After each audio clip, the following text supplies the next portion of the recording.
never have a full 5-man lineup to try and defend this area. They need to push out the bottom lane as quickly as possible and also rotate the members back. Zhong in towards the front lines, trying to dissuade them from getting close. Tyrant down to half health already. Can they get a steal? Can they get a crucial kill theft on towards this Tyrant? Is down to half health. Dharma backline picks up the Zhong. Huge start, good start here for the side of AG, but Snow down to half health. He's in danger. He will fall. JR will pick up the kill, but Arlie, they smell blood. They're looking for more. They pick up Xiang as well. 2-for-1 trade-off. Finally, AG gets something out of terrible start, and they will get the Tyrant. This is a good position for AG. ไม่นานเมื่อกี้ไฟดับครับ Finally they แล้ว make ก็ a เข้ามาใหม่ positive trade for themselves. They will be เกมยังเริ่มไม่นาน trading เน out อะ the Overlord for the Tyrant ตอนนี้ at ก็ this point ฝั่ง as Left is going to take AG care of the bottom wave as well. So ฆ่า there's ก่อน some signs of ตัวนะ recovery, right? But at this point ฝั่ง we LGD take the small wins. เพิ่งได้ It's 4 not ตัว enough just yet. They're still การเงิน trailing คือ by ฝั่ง about LGD จะดีกว่า 3,000 นะครับ at this point. ตอนเนี้ย 5-4, it's not necessarily a very high kill game. อ่ะ At 0, I think we might be on the cusp of something here. Yeah, I definitely sense a breath of fresh air for the side of AG. They managed to take the mid-tier 1 tower as well, which means that the jungle is open to be invaded. They do get the blue buff on towards the side of Zeiss. And sure, the bottom lane is looking not so hot here for the side of AG.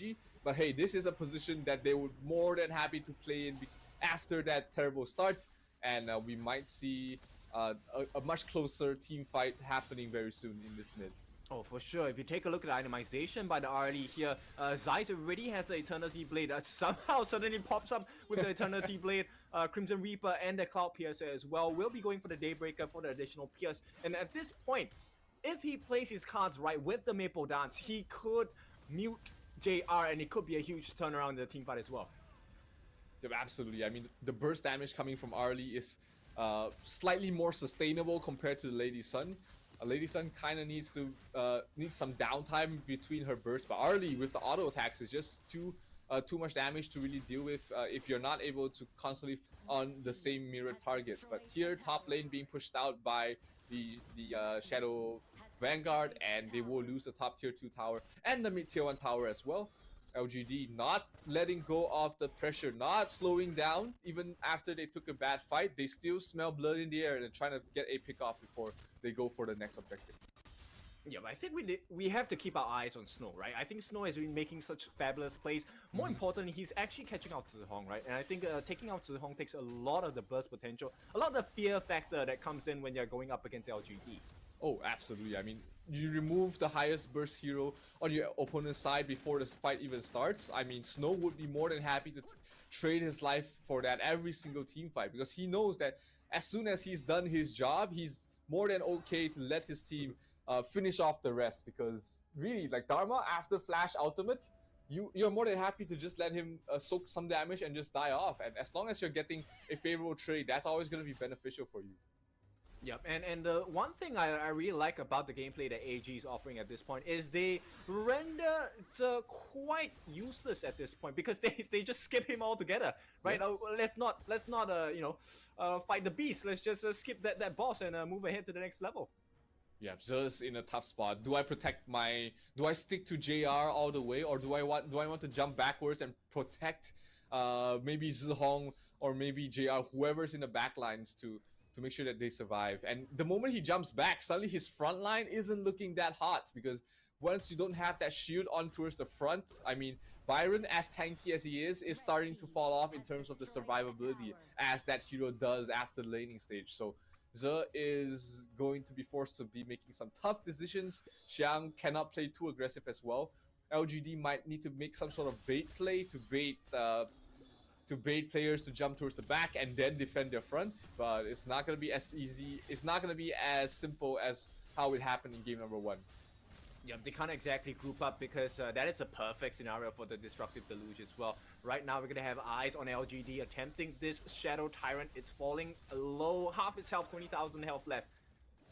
Yep, and AG did not let it reset. They're trying to get this. Oh, Snow! Get AQ onto a Xiang, but it will be the Tyrant going towards the way of the Musang King. But right now, they're trying to sound the retreat there. 4 versus 5 fight, even with the buff at this point of the game, is not something you want to fight up against, even if you have the numbers advantage.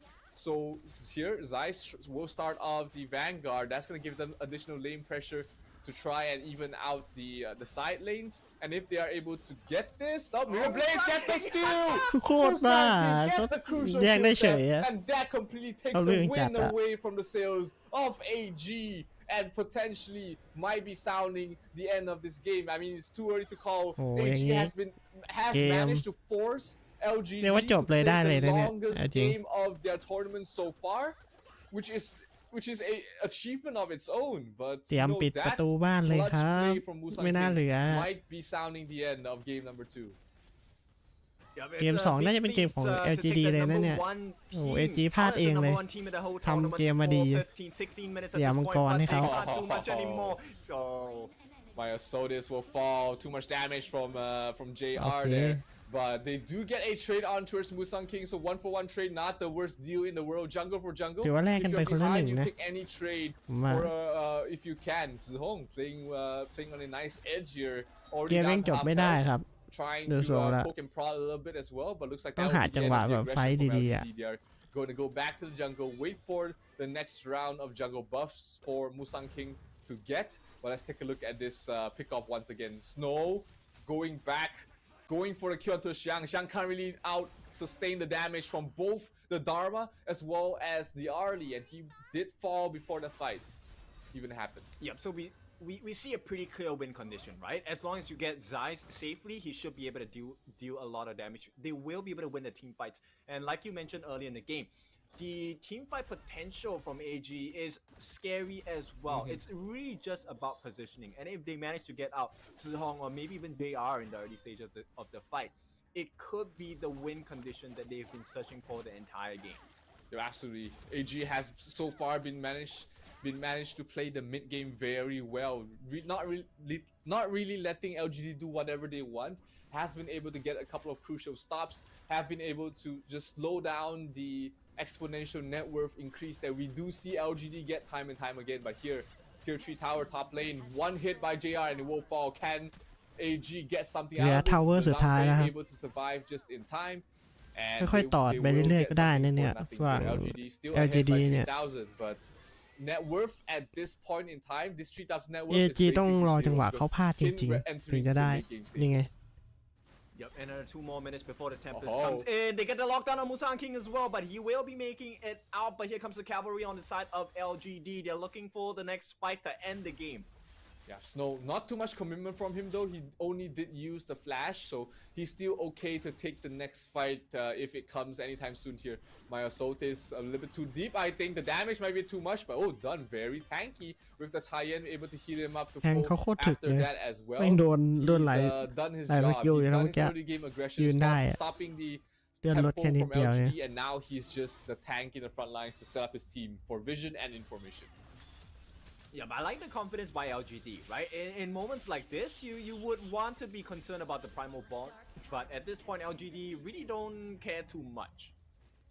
Yeah, it's starting to get to the point where the Overlord is more important than the Tyrant, except of course the Tempest Dragon, the probably the most important one. Zhong, the dangerous position to be in, but Myosotis, being the jungler, has no flash and cannot close out the distance here. But Zeiss is already reaching critical mass. Daybreaker already completed. He's going to be going for the Sage's Sanctuary very soon, I assume. But this Vanguard going down very quickly. Can they rotate there in time? No, they cannot. Musang King with the damage, way too much for them to deal with. And this will be an assisted push with the Overlord Vanguards towards the mid lane. นะฮะมังกรตัวต่อไปมังกรม่วง ว่าจะกันอยู่ไหมรอบเนี้ยรอบนี้เขาน่าจะโป๊กเอาแค่ทาวเวอร์นะถ้ามันเข้าไม่ได้ก็ไม่น่าเข้าอ่ะน่าจะรอ objective มากกว่าดูจากจังหวะละดูฝั่งนู้นก็แรงอยู่นะผมว่าต้องรอจังหวะจริงๆอ่ะถ้าLGDจะจบเลยอ่ะผมว่ากลัวพลาดแล้วโดนปิดเกมเองเลย And also trying to contest the Tempest Dragon. That is a rough situation to be in, and sure they've managed to get to this late game stage very well with their counter plays and fights, but this might be, like you said, the nail in the coffin here for the Hong Kong side. down 2-0. Not many teams have been able to come back from this position. ทาง in the AG best of ก็ five. In ยอมให้ fact, เข้าไม่ได้นะ none รอ of บ the เนี้ย teams in this knockout stage เนี่ย has เขา been ก็ able พยายาม to มา come เช็คแล้ว back ฮะ after a 2-0 ดู deficit. But AG looking like it's a potential situation for them as long as they take the next two upcoming fights smoothly. Yep, and it's a very painful play, right, from the side of LGD because they actually held on for as long as they can for the Shadow Vanguard as well. And at this point, I don't think they have eyes on Musang King just yet. They don't exactly know where he is. Yeah, on the flip side as well, though, LG doesn't know where the Dharma is, and the Dharma has been such a crucial reason that AG has been able to take favorable fights in this late game stage. Now, they have no vision of the Dharma. They only see the Dun giving a lot of information, but Musang King will burst down the Tempest Dagger way too fast. The โอ้ base เรียบ going down ร้ too อย fast. It's just มังก gonna ร be a mistake. เรียบร้อย From มัง the กรตีป้อมแตก the Vanguard, and it will คือโดนล่อ fall. ซื้อ The ไง macro ฮะ play towards the end. LGD, they โอ้ breathe เป็น a เก sigh ม of ที่สอง relief เลย because they LGD realized คือ they จ didn't ริง have ๆ อ่ะ to do anything to finish off เอา the จริง game. ๆจังหวะมัน The จบ stakes บ้าน were ยาก made มากเลย from นะ AG, ถ้าเขาเข้า but มาแบบ LGD will ใจร้อน take เข้า that มา win ผมว่ามีโอกาส regardless. โดนสวนคืนมาก One เล of ย the more convincing wins, right? And I think for LGD, ถือว่าเขา the way ทำได้ they ดี won นะ this speaks เขา to ดึง volumes. It's not even about ให้ getting AG one to ออก a มา very จากบ้าน easy หมดเลย fight. It's really just making full use แล้ว of คุม the เชิงไม่ resources ให้รอจังหวะ across แบบ the game เอ to อ make life จะกลับไม่กลับอย่างเงี้ย extremely ถ้ากลับ difficult for the ตีนะ side ประมาณนั้น of AG. So AG, I think they tried, right? But Yeah. at this point, LGD is just overpowering. They're so oppressive. And based on stats, right? Just based on stats, this is not my opinion, right? Based on the stats, looks like LGD should be able to get a 3-0. But let's not get ahead of ourselves. Let's talk about the game first. Zero, your thoughts. I mean, I think this was a fantastic showing there for AG. Not many teams can really withstand the pressure that LGD brings in the early stages of the game. But not only did they manage to just essentially stop the tempo from LGD to try and end the game fast, but they managed to hold on towards the late game and push LGD to a time where they've never even met in this entire tournament so far. 20-minute game. LGD never even seen the Tempest Dragon spawn so far, but AG, I think it was a fantastic showing for them. They've definitely been able to learn from their loss in game number 1, and even though right now it is a 2-0 lead for LGD, I mean, I think AG might have enough มา information ตึ to ง make จริง things LGD very interesting for LGD. 2-0 For sure. AG the 0 one นะ person I'm really interested to see is actually on the side of Snow because ที่ Snow จริง did so AG well ตัด against แมตช์ the เนี้ย lineup เล่น of เล่น LGD. ดีแล้ว He was one of the saving graces for the side of AG that's managed to pull them all the way to the แต่ Tempest การเล่น Dragon เขายังไม่ final. เฉียบ Right, ขาด so พอ with และ the การ Sidle, เลือกฮีโร่ของเขายัง Jurassic Savagery, Starbreaker, Exo แบบ Torment, สู้ไม่ไหว with ฝั่งนู้นเนาะ Foscar Embrace as well. He manages to burst down to Hong and Xiang a couple of times. JR's positioning, as we all know, has been spectacular, very clean 2-0-1. And at this point, the itemization, I just want to highlight that Venomous staff making a lot of sense for both these teams, right? So we have the Venomous staff coming out from Tingling here. Main point is to just lower the shield values on the side of LGD. Of course, with that being said, the shield values from LGD is decent, but the damage is even more insane. And if you take a look at the itemization by Zihong, full damage build, I don't think anyone would have been able to stand up against her. Yeah, if it wasn't for Dharma being able to pick him off again and again at the start of the fight, we might see Zihong breaking the 100,000 damage dealt mark, but he was essentially stunted there by Snow, always been able to pick him off in towards the back lines, give themselves a good position to take any sort of team fight towards the mid and late game stage. And, you know, unfortunately for AG, there towards the end, they sort of fumbled a little bit, trying to defend too many things at once. I mean, that was the situation that LGD put them in, so you can't take that away from LGD as well. They played the map in the late game very well, and they still got the win in the end. Yeah, so if you take a look at the damage taken, right, from Myosotis, I think it tells a very perfect story of the draft being the issue here for the side of AG. I think execution-wise, we've already seen people like Snow show that, hey, there is benefit, there is merit towards the Dharma pick in the first place. But at the end of the day, they could not get the situation and positioning right in such a way that, you know, really alleviated the stress coming in from LGD and putting Liv in a much better position to compromise for the kills as well. Yeah, let's take a look at the goal graph for this game. It's gonna be a not a very snowbally game. If you look at the net worth, it's never gone past the 5,000 mark, and at every point of the game, AG always look like they are able to take a fight despite having that net worth disadvantage. And LGD, they're used to snowballing early and then just exponentially winning the game in terms of net worth. But this game, I think AG definitely stunted their growth a lot. To be able to keep the game as close as it is, and that bodes well for the next upcoming game because AG right now they're fighting for their tournament life. One more loss and they're out of the Season 2 Invitational. Yep, so one of the things we need to talk about is the MVP of the game as well. Let's take a look. Who is the most valuable player? It is going to be Musang King with the Ting as well. 49,000 damage dealt as well as the corresponding 45,000 damage taken.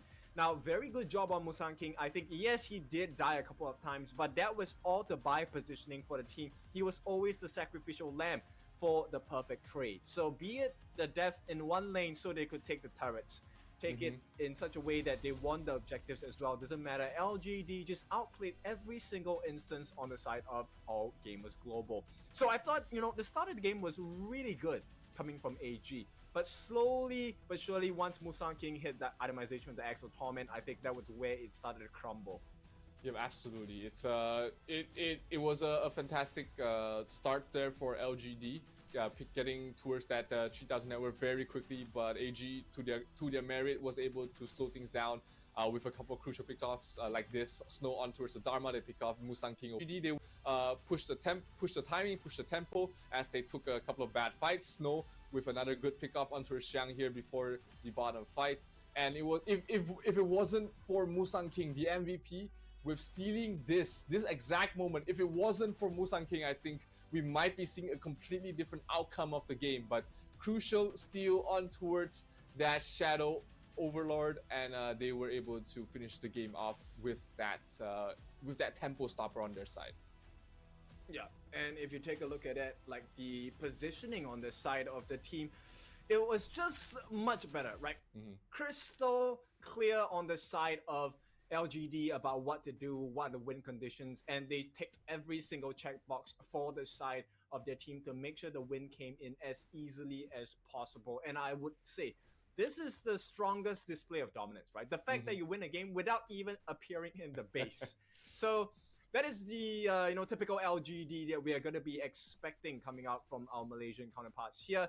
As we head into the third game, Zero, your thoughts? Can AG take one game off of this series? I mean, AG has been improving throughout this series. Game 1, it was classic LGD with their stomp.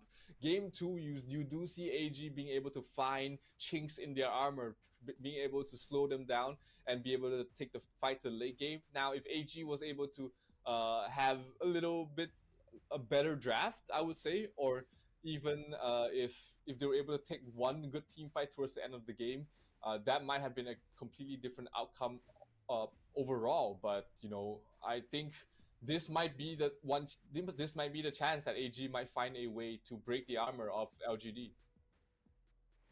All right, now there's a lot of things we need to consider, but the first thing we need to consider is that we would like you to help us with the voting as well. We are going to try to be the mobile esports game of the year for Honor of Kings. So all you need to do is to help us out. Go to esportsawards.com, drop that vote for us, and we hope that we will be able to top the charts as well, as strongly as LGD has been doing thus far. Absolutely. I mean, the Honor of Kings competitive circuit globally has just been released just this year, and it would give a lot of confidence and would mean all the players and all the staff, all the support staff for all the teams if we're able to get the Mobile Esports Game of the Year award.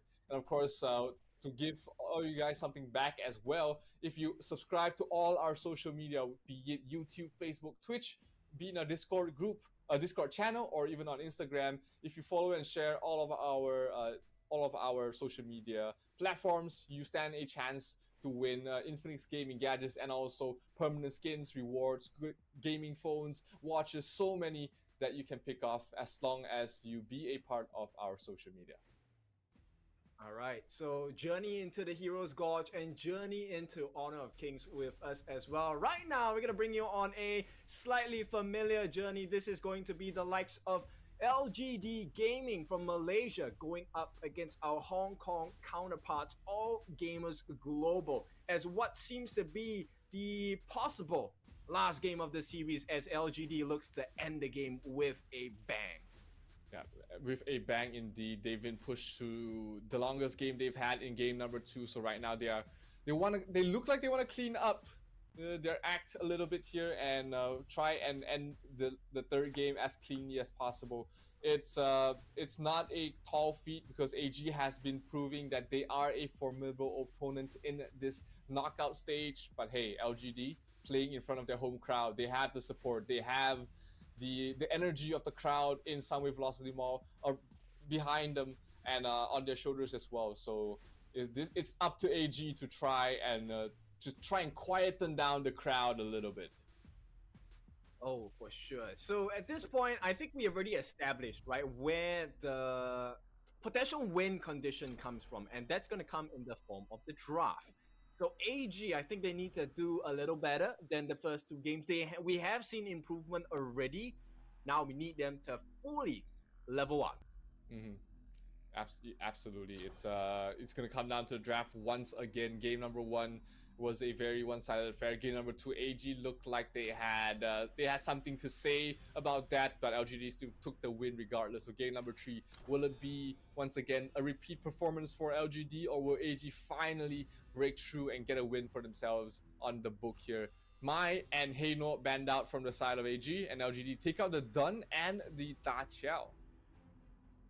Da Qiao, as we all know, one of the familiar bands across the entire series, and I think LGD recognized what the initial problem was, right? I think Miles Otis, regardless of how the game went for him, he did soak up plenty of damage. So this is a good ban, I feel. And at this point, AG really deals with the problem.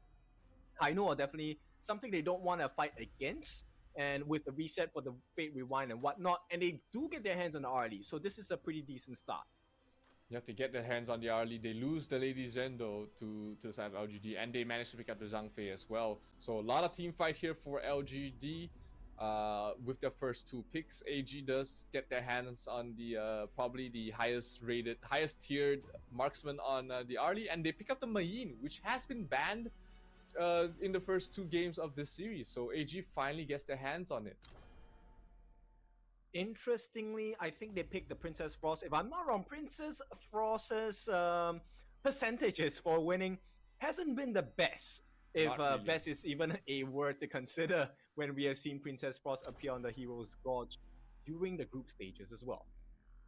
Yeah, absolutely. I mean, in Season 1, Princess Frost was the hero to pick in the mid lane, while in Season 2, it's been shifted towards the poor man's Princess Frost, as we did say in Season 1. Now Lady Zen is has become meta, and Princess Frost has fallen behind ever so slightly. So it's interesting to see both of them in the battlefield at the same time, because we talked about how similar their kits are, what similar roles and utilities that both these mages is able to provide to their team. So we get to see the best of both worlds here with the Princess Frost on the AG and the Lady Zen on the side of LGD. Now, which one will have a better outcome for these teams? Well, I think at this point, what could have made the draft a little bit better has already been taken out by the side of LGD. The Dolia ban and the Mortar ban are extremely potent, because Dolia with the Celestial Melody, right, will be able to reset the outies of Princess Frost, meaning a double winter is here. That's going to be quite painful. At the same time, the Mortar actually complements Princess Frost as well, really well, because with the Cannon Blast, the stuns, it makes things easier to land that Frigid Prison as well. So clever bans by the side of LGD to kind of stifle the potential of the draft from AG. Yep, absolutely. It's definitely going to come down to just a couple of plays. Without the Moses here, they do have the Sun Bin though, which we talked about how oppressive he can be in the fights with the silence that can stop the Lady Sun from making an escape. And LGD going back for the Menki in game number 3 here. They do have the Sun Ce and Menki, so we might be seeing a very aggressive, which has been how LGD has been playing, right? Very aggressive, very in the face. Sun-Se absolutely perfect for that role. Menki as well has been played in a very aggressive fashion, and double smite should be what LGD is going to bring to the table once again in this game. Oh, for sure. It's really like a lawnmower mindset, right? Where they're just gonna all over you at this point. And so we head into the potential last game of the series here. AG versus LGD Gaming from Malaysia. Let's see how this is going to turn out. Yeah, absolutely. The potential last game here for all gamers global in the Honor of Kings Invitational Season 2. Can they extend the journey here? Can they force LG to a game number 5 or even a game number 4? Or will LGD make it a pattern in the Rock knockout stages to finish off with a 3-0 sweep? Let's wait and see. I mean, LGD, they've got everything they need. They've got everything they want to finish this game fast and early. But if AG has anything to say about it, is that they have been learning as the series progresses, and this is one of the best opportunities to force us to a game number 4. Yeah, this really is like a final year exam, because if they don't do this, they fail, and essentially they get expelled out of school, right? So at this point, AG, they need to figure out how do they pressure the jungle on the side of LGD, and even if they don't, can they take an early lead in the number of turrets? And right off the bat, LGD already stealing the first camp of the game. Yeah, they're doing the same thing as they did in game number 1. Put the mage in the bottom lane, put the marksman in the mid so that they can clear the way fast, and then help out in the jungle invades. That's been working out so far for the side of LGD. They didn't do it in the previous game because the Dun was just so hard to fight in the first few minutes of the game. But against the Kaiser, it is much easier to do so.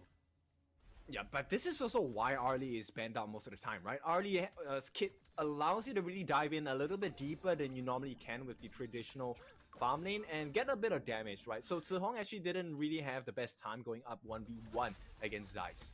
Yep, top lane rotations are coming in from Menki, but Devil there rotating up towards the top lane. Perfect rotation from him, stopping any further aggression from the Menki as well as the Sun-Se. That means the Snow is able to survive and continue defending the tower. But Princess Snow, the hero that we've been trying to talk about, as the poor man's Lady Zen in Season 2, hasn't been really seeing her much, but her CC is just so much better in the late game, personally, just because that, you can dispel the slows, but you can't dispel the roots coming from Princess Frost there. 1-2 and out, slow them down first before setting up the Frigid Prison, and then the ultimate is always such an oppressive skill. Much bigger area compared to the Lady Zen. Yep, this is the beginner's combo. Oh, here we go. They're going to chase in. Not going to be able to get the kill just yet, as Snow gives them a little bit of a taste of their medicine, right? Like I said, I think Princess Frost, yeah, that combination is great. That's a very basic one. So 1-2 in the ultimate. I like that too, but I prefer the 2 ultimate and a 1. Normally hang on.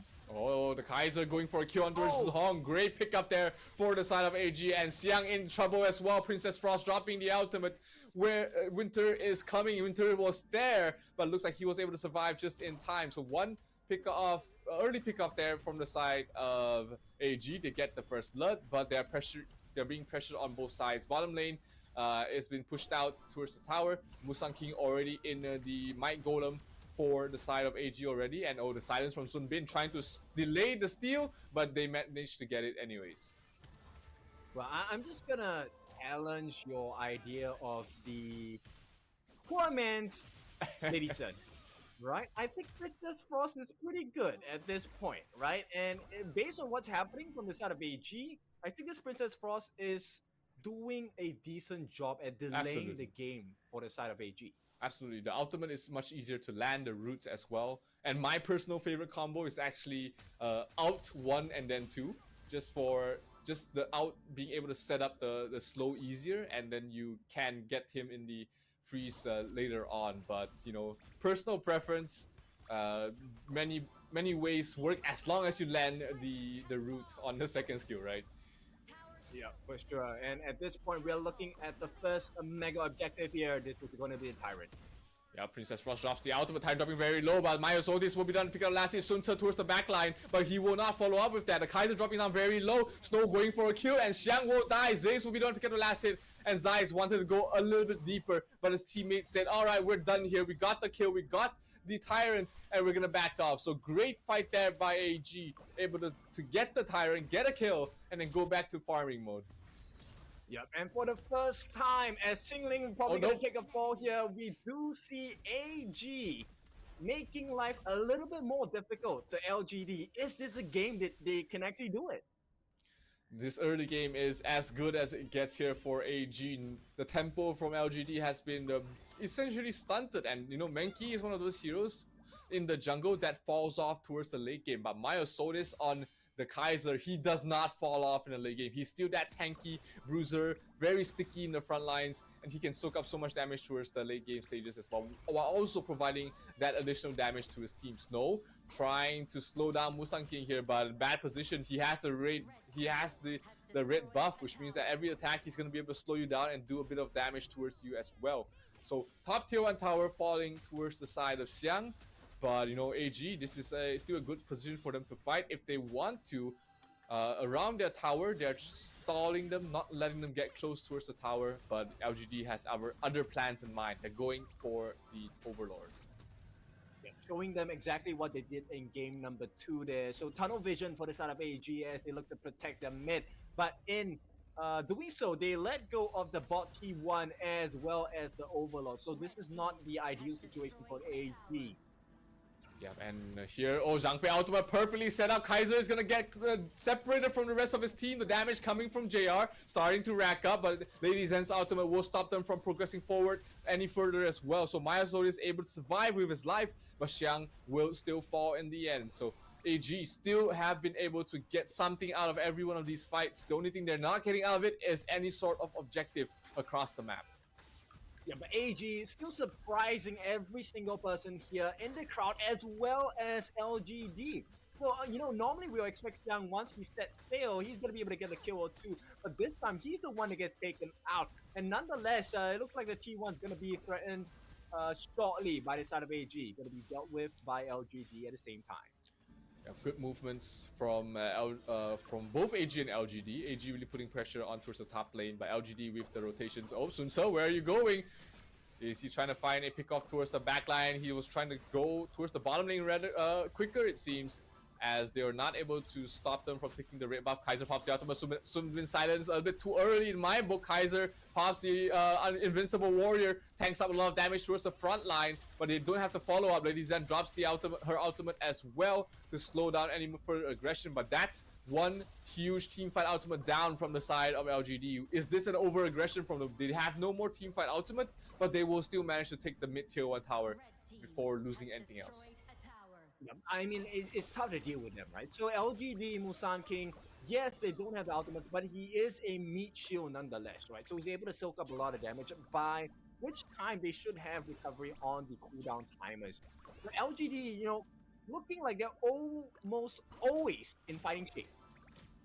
Yeah, they got the Menki, which doesn't really need, you know, any sort of cooldowns. He's always ready to fight. So is the Sun Tzu, so is the Lady Sun. So, very good point that, you know, even if they lose the Lady Zen ultimate to not really be effective, they still have many ways to fight. While on the other side, you know, you've got the Mai Yin, you've got a Kaiser who is a little bit more ultimate reliant. Princess Frost a little less than the Lady Zen, but still you would like to have the ultimate every time you take a team fight.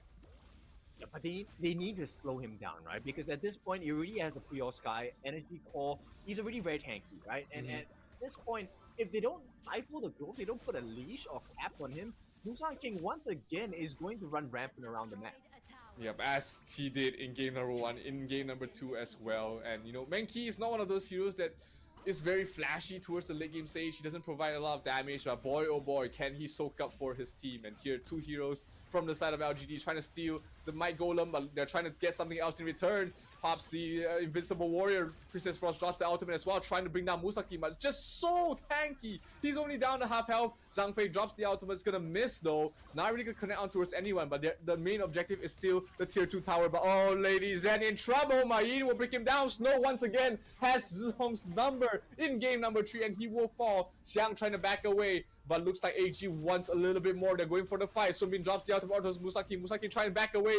The Zerg will provide enough shields for Musaki to back off just in time. And Maya Sodis, no more ultimate for him. He's not gonna over-aggress, and he's gonna be happy to back off and heal up a little bit. But AG, with that pick off on towards Zhong, there's no more teamfight ultimate. They might try and go for this mid-tier 1 tower. And I don't think LGD has much to fight with until Zhong goes back towards the mid.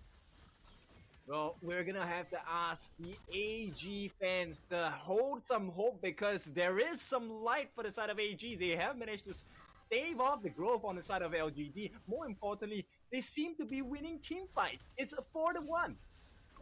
Absolutely. I mean, after the initial pick-off, LGD hasn't really been able to get anything for themselves, and AG seems to have been at least be able to stand their ground. Oh, a lot of damage done to Maya Sodis, but he's forced to pop his Invincible Warrior, trying to heal up the best he can, but the Ladies and ultimate was just dropped in a perfect position to just stop him from retreating or even moving on forward. So no ultimate there for Kaiser. That's a point of concern. Can he really fulfill his role without his ultimate reducing damage? Looks like they will not try and contest this Tyrant, but they're trying to go for a bit more. The red golem buff is up, and Maya Sodis will still be able to pick it up. No, it will be Zerd the one to pick it up with the smite. And it's just aggression. The oppressive nature of LGD starting to show here. They will be looking to make their mark in the mid lane. They do take the tier 2 down, and at this point, it's more about the map control, because once they're done with the tier 2 at the top, yeah, I can almost guarantee you it is going to be the Overlord that they're gonna set their sights on.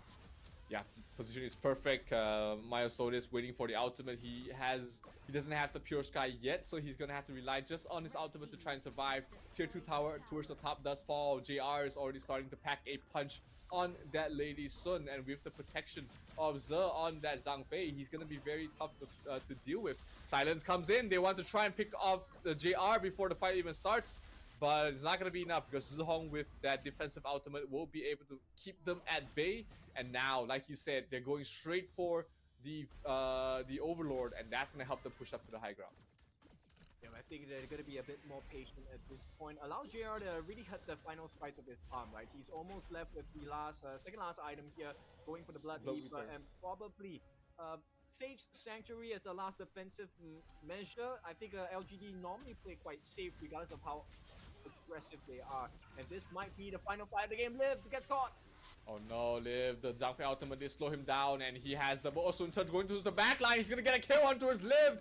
Musang King will be the one to pick up the last hit, but JR will finish off Maya Sodis as well. Xiang barely surviving. Zeiss will fall as well. Ma Yin trying to do the best he can, but Snow will melt towards the side of LGD, as it's gonna be a 4-hero kill. Qinglin the last one to survive to try and defend against this, but 4 versus 1 on a support. The Sunbin ultimate will not connect on towards anything. This tower will fall, and this will be it. Malaysia has a second team in the top 4 of the Honor of Kings Season 2 Invitational, as they will finish off this game in style. 12 minutes 30 seconds. LGD will move on to the top 4.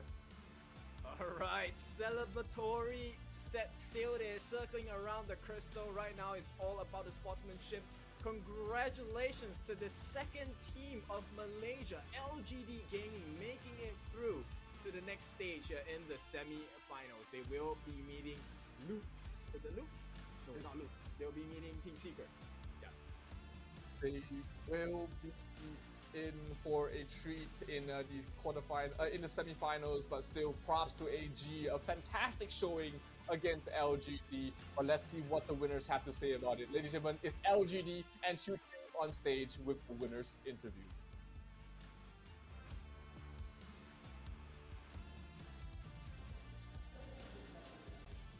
Thank you so much, casters. You guys are back with you live on จบไปยังเดือนเลยนะครับ LGD เก็บไป 0-3 เลยนะ Oh my, what an exhilarating match. Almost a comeback มาเหนือเกินอะมาโหดอะ 3-0 overall for the side of LGD. But LGD, can we start our interview? Congratulations again for you guys. Can we start with Jihong? AG คือทำอะไรไม่ได้เลยนะผมว่าเอาจริง Yeah, you stand over my เขา side here. เขาเล่นดีจริงอะ Okay. LGD เนี่ย Jihong, I saw when it comes to the first แล้วก็ game ป่า just ของ now, ฝั่ง right? You LGD play นี่คือ Shangguang. โหดมากกว่าว่านะเล่นแต่ว่า Immensely คุม powerful. ป่าได้หมดเลย They even ban your แล้วจังหวะ Shangguang แบบ for the second map, แย่ง or พวก second มัง match. กรอะไรเงี้ย Now, ก็คือ what ได้ is หมดเลยนะ actually your favorite hero as Objective mid คือ laner? คุมหมด Kejap, saya translate. เอา Ya, okay, my เอาเรื่อง bad, มาก okay. Jihong, awak kan awak suka main mid. Tadi hebat betul mid awak. Tapi sebenarnya hero favorite mid awak apa? Shangguang. Shangguang, memang favorite Shangguang. Ya. Tapi kan boleh tak bagi tips, macam saya pun nak belajar Shangguang tau. Bagi tips macam mana nak power macam awak boleh? Boleh. Tunggu opponent punya skill sudah habis. Saya masuk.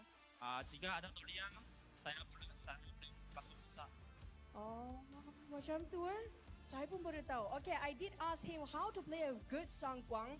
His favorite is actually Shangguang. And actually how you play Shangguang, it's based on your skills. You have to play a bit more reserved as the Shangguang mid player. You have to wait for the opponents to finish off their skills. Then only you can actually power back or just push it in. But if there's Dodia, don't think twice, just go for it. Thank you so much for the Shangguang tips. Next, gonna head over to maybe Jimmy first. Jimmy, Jimmy sini. Sini lah, kita main pusing-pusing. Jimmy, congratulations again. Jimmy, now you saw how your teammates actually perform, right? And it's quite an immense game, a very, very, how do I say, a lot of team fights. And now, whenever you see your teammate or whenever you guys in a condition where you lose a fight, how do you come back from the fight as a team? Now, kita tahu kalau tengah main game ni kadang-kadang stres dia lain macam kan, tertekan sikit. Bila keadaan korang tertekan tu, bila tim korang dalam keadaan tertekan, macam mana korang punya komunikasi untuk comeback dalam game tu? Macam mana dalam keadaan tu? Korang fikir apa, rasa apa, cakap apa? Tak apa, fikir dulu, kita ada masa. Tak apa, try je. Kalau tengah kalah macam mana? Cakap apa kat teammate? Jayo ke apa ke?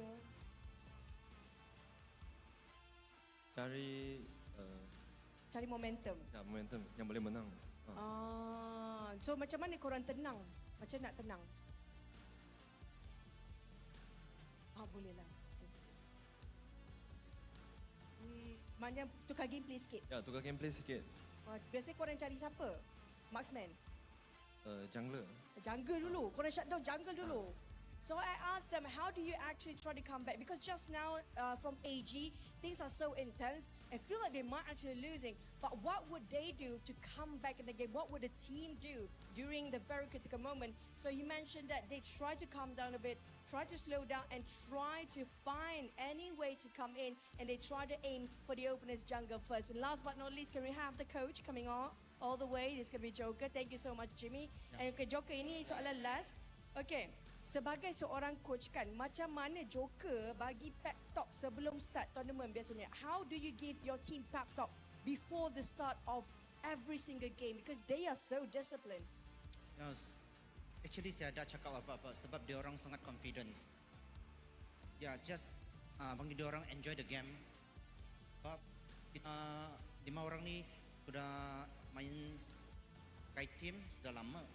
So dia orang memang ada itu Chemistry. Ya, chemistry lah. So actually sometimes diorang tak perlu cakap apa, diorang tahu sudah nak buat apa. Wow, soulmates. Ini next level soulmate. 5 orang soulmate terus. Campur Jimmy pun 6 sekali soulmate. So basically when it comes to the pep talk pre-show or pre-tournament, I asked Joker what would he say as for the teams as a coach. How do he prepare the team to have them, they're a bit of a boost of morale. But so far they don't need any. They know what to do. They're so confident. They're pretty much in sync without using any word. We talked about the language of game. I think you guys displayed so well. But last and not least, for your fans out there, especially Malaysia fans, I see so many Malaysian fans. Have you any words to say for your fans been cheering for you since day one? Terima kasih untuk datang sini support kita. Saya minta korang satu bantuan lah. Sunday come again and bring our jalur gemilang. We're looking forward for Sunday matchup for the side of LGD, but we're done here. Congratulations again, LGD of Malaysia. Back. Just remember to bring the national flag of Malaysia when you come down to watch the quarterfinals. The semifinals here in Sunday, because you're gonna be able to support two of our Malaysian teams, which is LGD as well as Team Secret, as they're trying to make their way to the grand finals of the Honor of Kings Season 2 Invitational. But what a series here, Kin. What a very absolutely close series. It doesn't, for me, it doesn't feel like a 3-0. It feels like all gamers global might have been able to take a win or two away from LGD there. Yeah, but almost never counts, right? That's the unfortunate truth That in is competition. So as it stands now, we are going to have our Malaysia representatives, Team Secret, along with LGD Gaming. Now, earlier today, you're talking about maybe we could be possibly entertaining the thought of a Malaysia-Brazil Grand Finals. Now, that's something that I really like. But at the same time, I think we have another team that wants to put a stop to that. And that is the like of Kagendra going up against VKS later. But we still have to cover some stats about the game. How did this game go for you, Zero? I think this game, AG started off a lot better than they did in game number 1 and 2. They didn't need to really, take any sort of dangerous fights. But, it's just been the classic LGD. They lose someone in top, they're going to get something else done somewhere across the map. So it's just better macro movements there for LGD, being able to keep themselves ahead, even if they lost members, even if they tried to invade the jungle and lost and failed to do so. They've still been able to find something, another objective across the map, always keeping themselves ahead. And their mid and late game itemization and team fight was just better. Oh, for sure. Now let's take a look at LGD. Let's take a look at the itemization here. The Zhangfei actually going for the Frigid Charge here, along with the Patrol X, as well as the Guardian. So very good itemization to protect the team. Also gets the extra shield when he gets stunned up, because there's quite a lot of mini stuns that are coming in, right? The time lapse.ในเกม 3 นี่รู้สึกว่าจะอันนี้ดีนะฝั่ง AG ก็เล่นดีอยู่นะผมว่าแต่ปิดเกม LGD ไม่ได้ก็เลยโดนไป 0-3 เลย Blood Weeper along with the Crimson Reaper and going to finish up with the Master Sword ถ้ายื้อได้หรือหาจังหวะเล่นดีๆผมว่าเขาอาจจะกลับมาก็ได้นะแต่พอเขาเล่นไม่พลาดไง LGD ก็เลยทำให้เขาเล่นดีอยู่แล้วก็ยิ่งดีขึ้นไปอีก Lady Sun has been one of those heroes that's been so flexible. You can play her late game, you can play her early game as well, and LGD has been one of those teams that's been able to utilize her early game prowess to the fullest. We've seen them play the Lady Sun to start off in the mid lane and allow the mage to go down towards the bottom lane. And Zhihong did not have as good of a game as he did on the Shangguan. Only a Hallfrost staff and the Mask of Agony completed here in this game, but that's the Lady Zen for you. You don't need too many items. You just need really the Hallfrost staff to provide the additional slow, and then the Mask of Agony to provide a little bit more damage.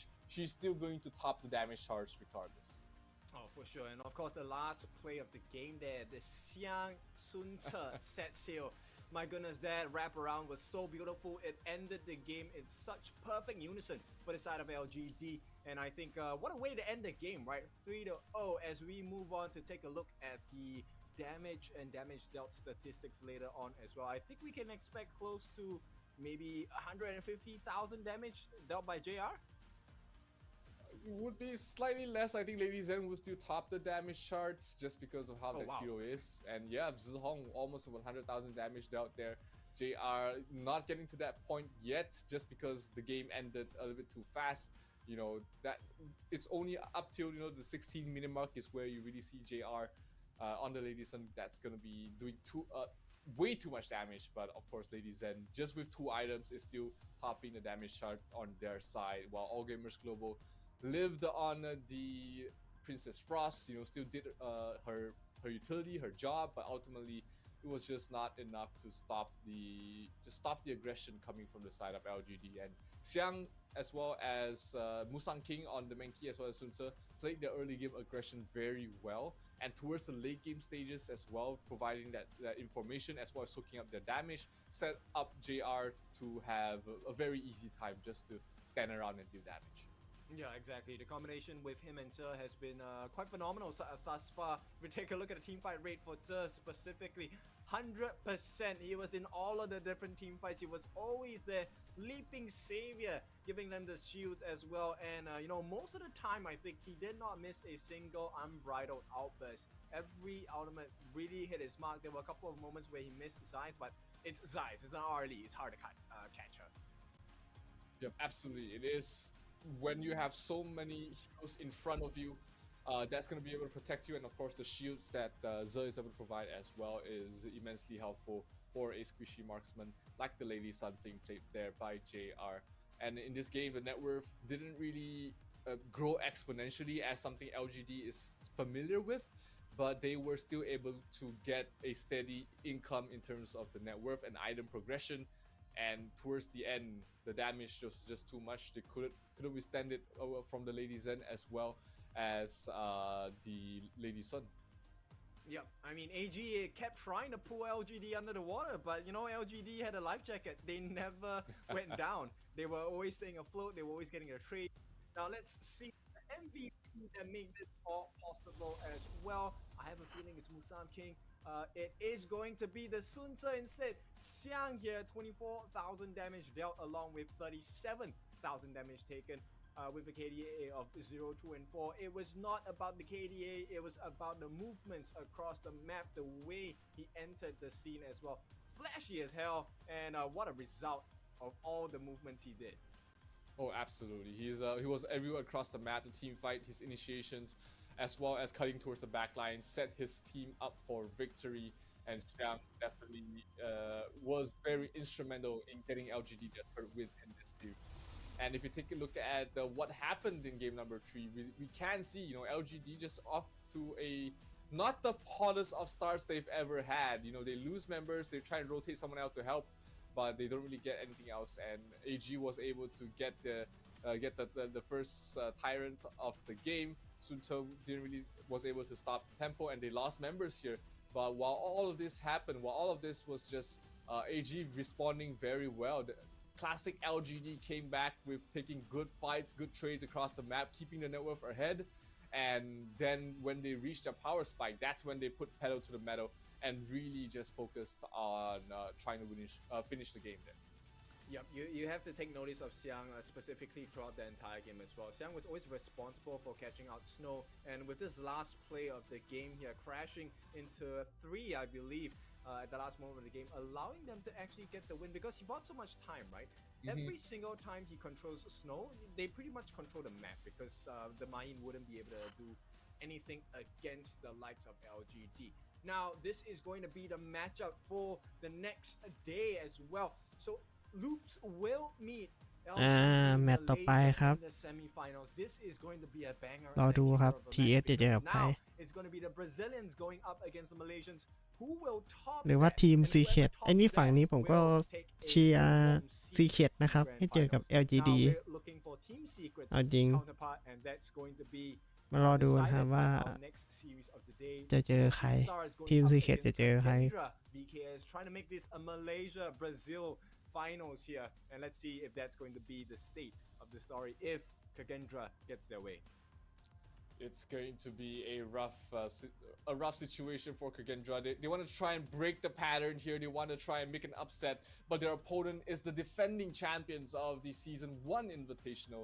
It's Vivo Keystars. They still have Danny. They still have all their star players in their lineup, and they've been looking very dominant in the group stage as well, only losing 1 game in the 4 team group, but still it's a juggernaut that they're trying to face up against. And if Kagendra wants to be able to move on to the top 4, they're going to need to pray for a miracle. Oh, for sure. But at this point, you know what? It is all theory.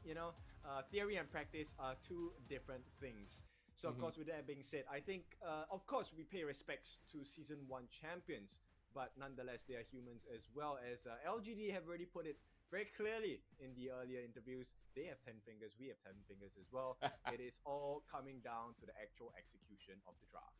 And that was one of my favorite interviews. Like, don't be afraid of us. We all have 10 fingers, but hey, some people's fingers are just way faster than the others. So I mean, LGD definitely looking like they have been using those 10 fingers to its fullest, and it's still a very good showing that they made it to the top 4. They still have another mountain to climb, but that's all tomorrow. That's all the later few days, because next up we have another great match between VKS and Kagendra.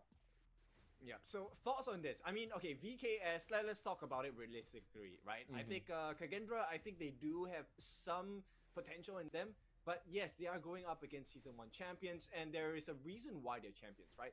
Dani, Nyap, these are some familiar names we've already seen from Season 1. I think based on the team synergy itself, VKS is a team that is very scary to go up against, and having the experience of going up against so many other teams and outlasting and beating them all down to win the first season of Invitationals, it really is a very tall mountain to climb.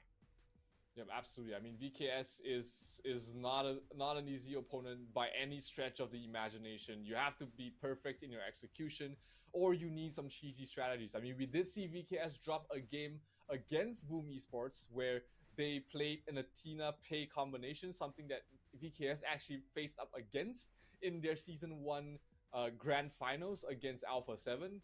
And Boom Esports had the better result with the Athena, because I remember Alpha 7 just got completely destroyed while trying to play that. But they are not without their mistakes. They're still human, is VKS. And if the side of Kagendra is able to find something that VKS isn't prepared for, or play in a way that VKS isn't ready for, we might be in for an interesting series here, kid. Oh, for sure. And with that being said, it's time to take a little break. When we're back, let's see who's going to top the other in the game.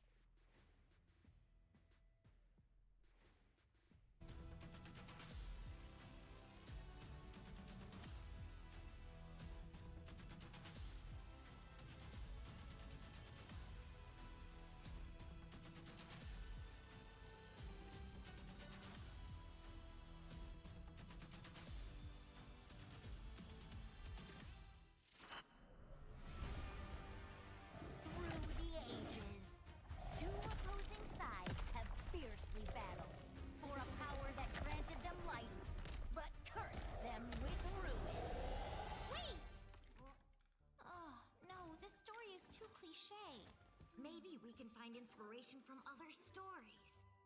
Hey, that might work. Got it.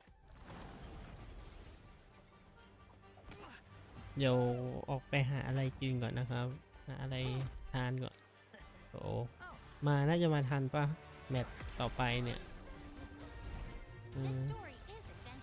อินโดเจอกับบราซิลเลยนะน่าจะมาทันเดี๋ยวเราออกไปข้างนอกก่อนครับ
always a target.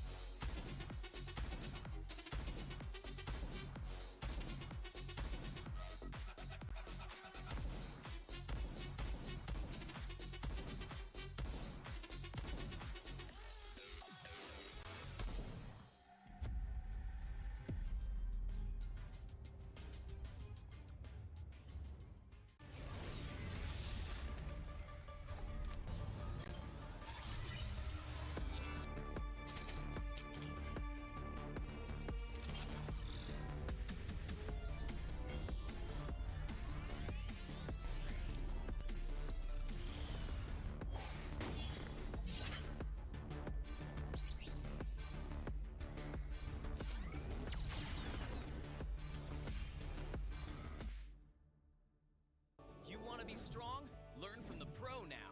When you choose a long-range marksman to take down enemies in the distance, only to find the enemies constantly staying at the edge of your attack range. When you enthusiastically pick a high-burst mage, planning to crush the opponents, but the enemies keep sneaking outside your vision. The professional players have long been using the small tricks in their settings for smooth operations. Let's take a look at how the pros set up their game. Change the setting from fixed camera to camera shifts with skill direction. Your vision will move with the direction of your skills, allowing for a broader vision range. This not only enables more accurate targeting, but also gives you the upper hand to anticipate incoming enemies in advance. Come and try this practical secret that professional players are using.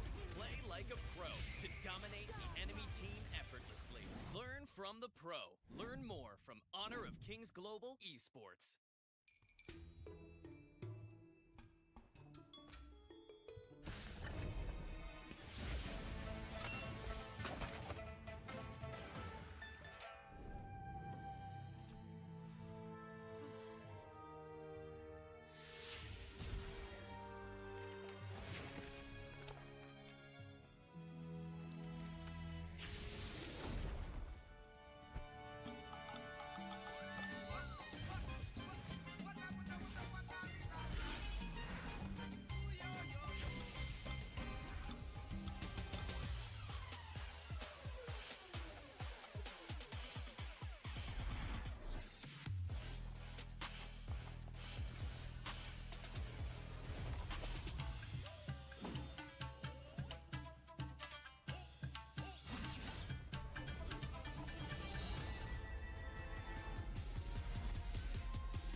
'cause now I fly so high,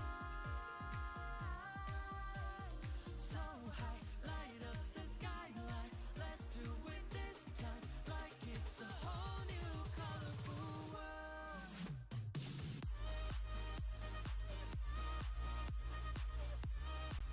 Like we're the only ones in this world. Like we're the only ones in this world. Never thought we'd get this far, burning like the stars. How we get this far? Like we're the only ones in this world.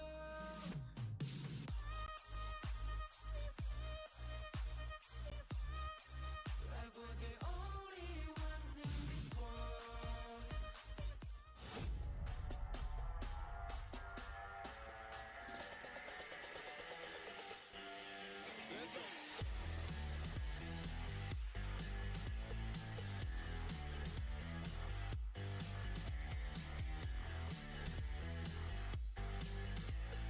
Fight are they looking for a fight right now? Danny going in the lead.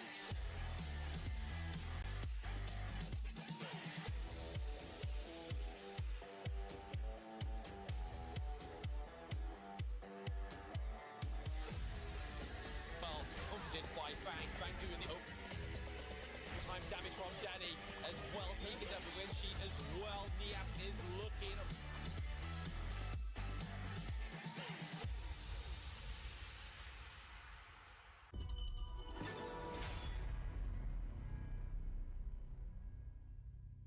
Ladies and gentlemen, welcome back to the final game of the night as well as the final series of the round of 8. My name is Zero. Joining me today is Kindofu, and we'll be witnessing VKS going up against Kagendra to find out who will be the last team to join the 3 teams already qualified to the top 4 in this Season 2 Invitational. Yeah, for sure. Kagendra, of course, looking to set the stage a little bit more different, right? Of course, VKS aiming to put it as a Malaysia and Brazil grand finals as we head into the final days itself. But if Kagendra has anything to say about that, I think it's going to be a slightly different story.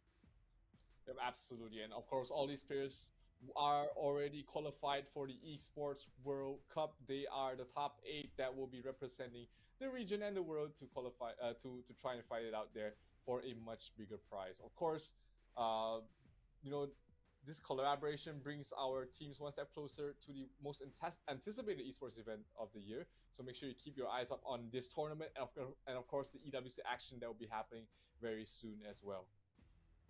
Oh, for sure. Now, if you experience being like a pro player, you can try the Infinix GT20 Pro as well. Another benefit is that you get to watch your games in 120 FPS. Now, be it winning or losing, nonetheless, it's always nice to have a nice frame rate as well. So if you're interested, do check out their website to look for more information and maybe purchase the phone as well. So Infinix GT20 Pro, get your hands on it today. Yep, absolutely. And these players on stage, they are already using this phone, and you can see how well that these teams have been able to perform. I mean, LGD, absolute monsters. VKS, our upcoming match as well, has been absolutely dominant on that. They did lose one game against the likes of Boom Esports in the first day of their groups. They did eventually win out that series, but still, you know, it goes to show that even the defending champions can bleed. Oh, for sure. So if, in this case, I mean, are we hinting at Athena again from the side of Kagendra? I mean, that's the only hero composition that's won against the likes of VKS so far. So the numbers don't lie. If you lost to it once, that means that you have a 100% lose rate against the Athena. I don't know. If someone is good with numbers, I think that might convince them to pick up the Athena. But you know that the Athena is not like a very meta pick at the moment. Oh, for sure, you know, but whatever works, right? That's the name of the game here. As long as you get a win, a dub is still a dub. So Kagendra, of course, hopefully they're able to show us a little bit more creativity. And let's take a look at VAS, Vivo Key Stars, as they take the stage. Defending champions of the Honor of Kings Season 1 Invitational, but they did have a roster change, but we still have Niap, Danny as well on the roster, but they did bring in Mena and Supina. One is still playing for the mid on their side as well. They also brought in a new marksman, which is Sasser on their side. So a very strong lineup nonetheless. Danny did say previously during his interviews that this is the strongest lineup that VKS has ever had. So are these just fighting words? Are they just trying to scare their opponents? Or is this an actual testament of how strong VKS has progressed? Well, I mean, at this point, it is the reality of the situation, right? VKS, they haven't looked any lesser than what they have performed in Season 1 as well. And you can see taking the stage full of confidence, 5 representing players from the side of Vivo-Key Stars as they look to put their mark upon the stage against our Indonesian boys here. Senko in the mid lane, we're gonna have Hans in the flash lane, and we're gonna have Wyron in the jungle, as well as the 0-0 in the farm lane, and last but not least, we have Mufas in the roam. Kagendra trying to represent the Indonesian pride here as they take their stage for the Sunway Velocity Mall stage. They want to put the third country in the semi-finals, and they only have to go through VKS. When I say only, I mean they need to go through VKS, and that's not an easy feat whatsoever. Kagendra does have their road paved out for them, and whether they can make it further comes down to this final best of 5 series, because this might be the end of the road for them. It's not a terrible way to end their run, because top 8 is still a decent result, and also you still qualified for the EWC. That's not too bad. Oh yes, for sure. But if you take a look at the Kagendra boys, right? I'm not sure about you, but I feel like Wyro is pretty locked in, like judging from his facial expressions as well. Now, the other thing that I want to really put my eyes on is actually the mid lane. You know, we didn't have the best words coming out from the VKS lineup for the mid lane as Senku. So I'm interested to see if Senku is going to make them eat their words in this best of 5 series. I mean, if you're one and you're the defending champions of Season 1 and you've been absolutely dominant in Chalk BR throughout the stage, you do have that certain level of confidence when you play against anyone from anywhere in the world. And you know, sometimes that extra bit of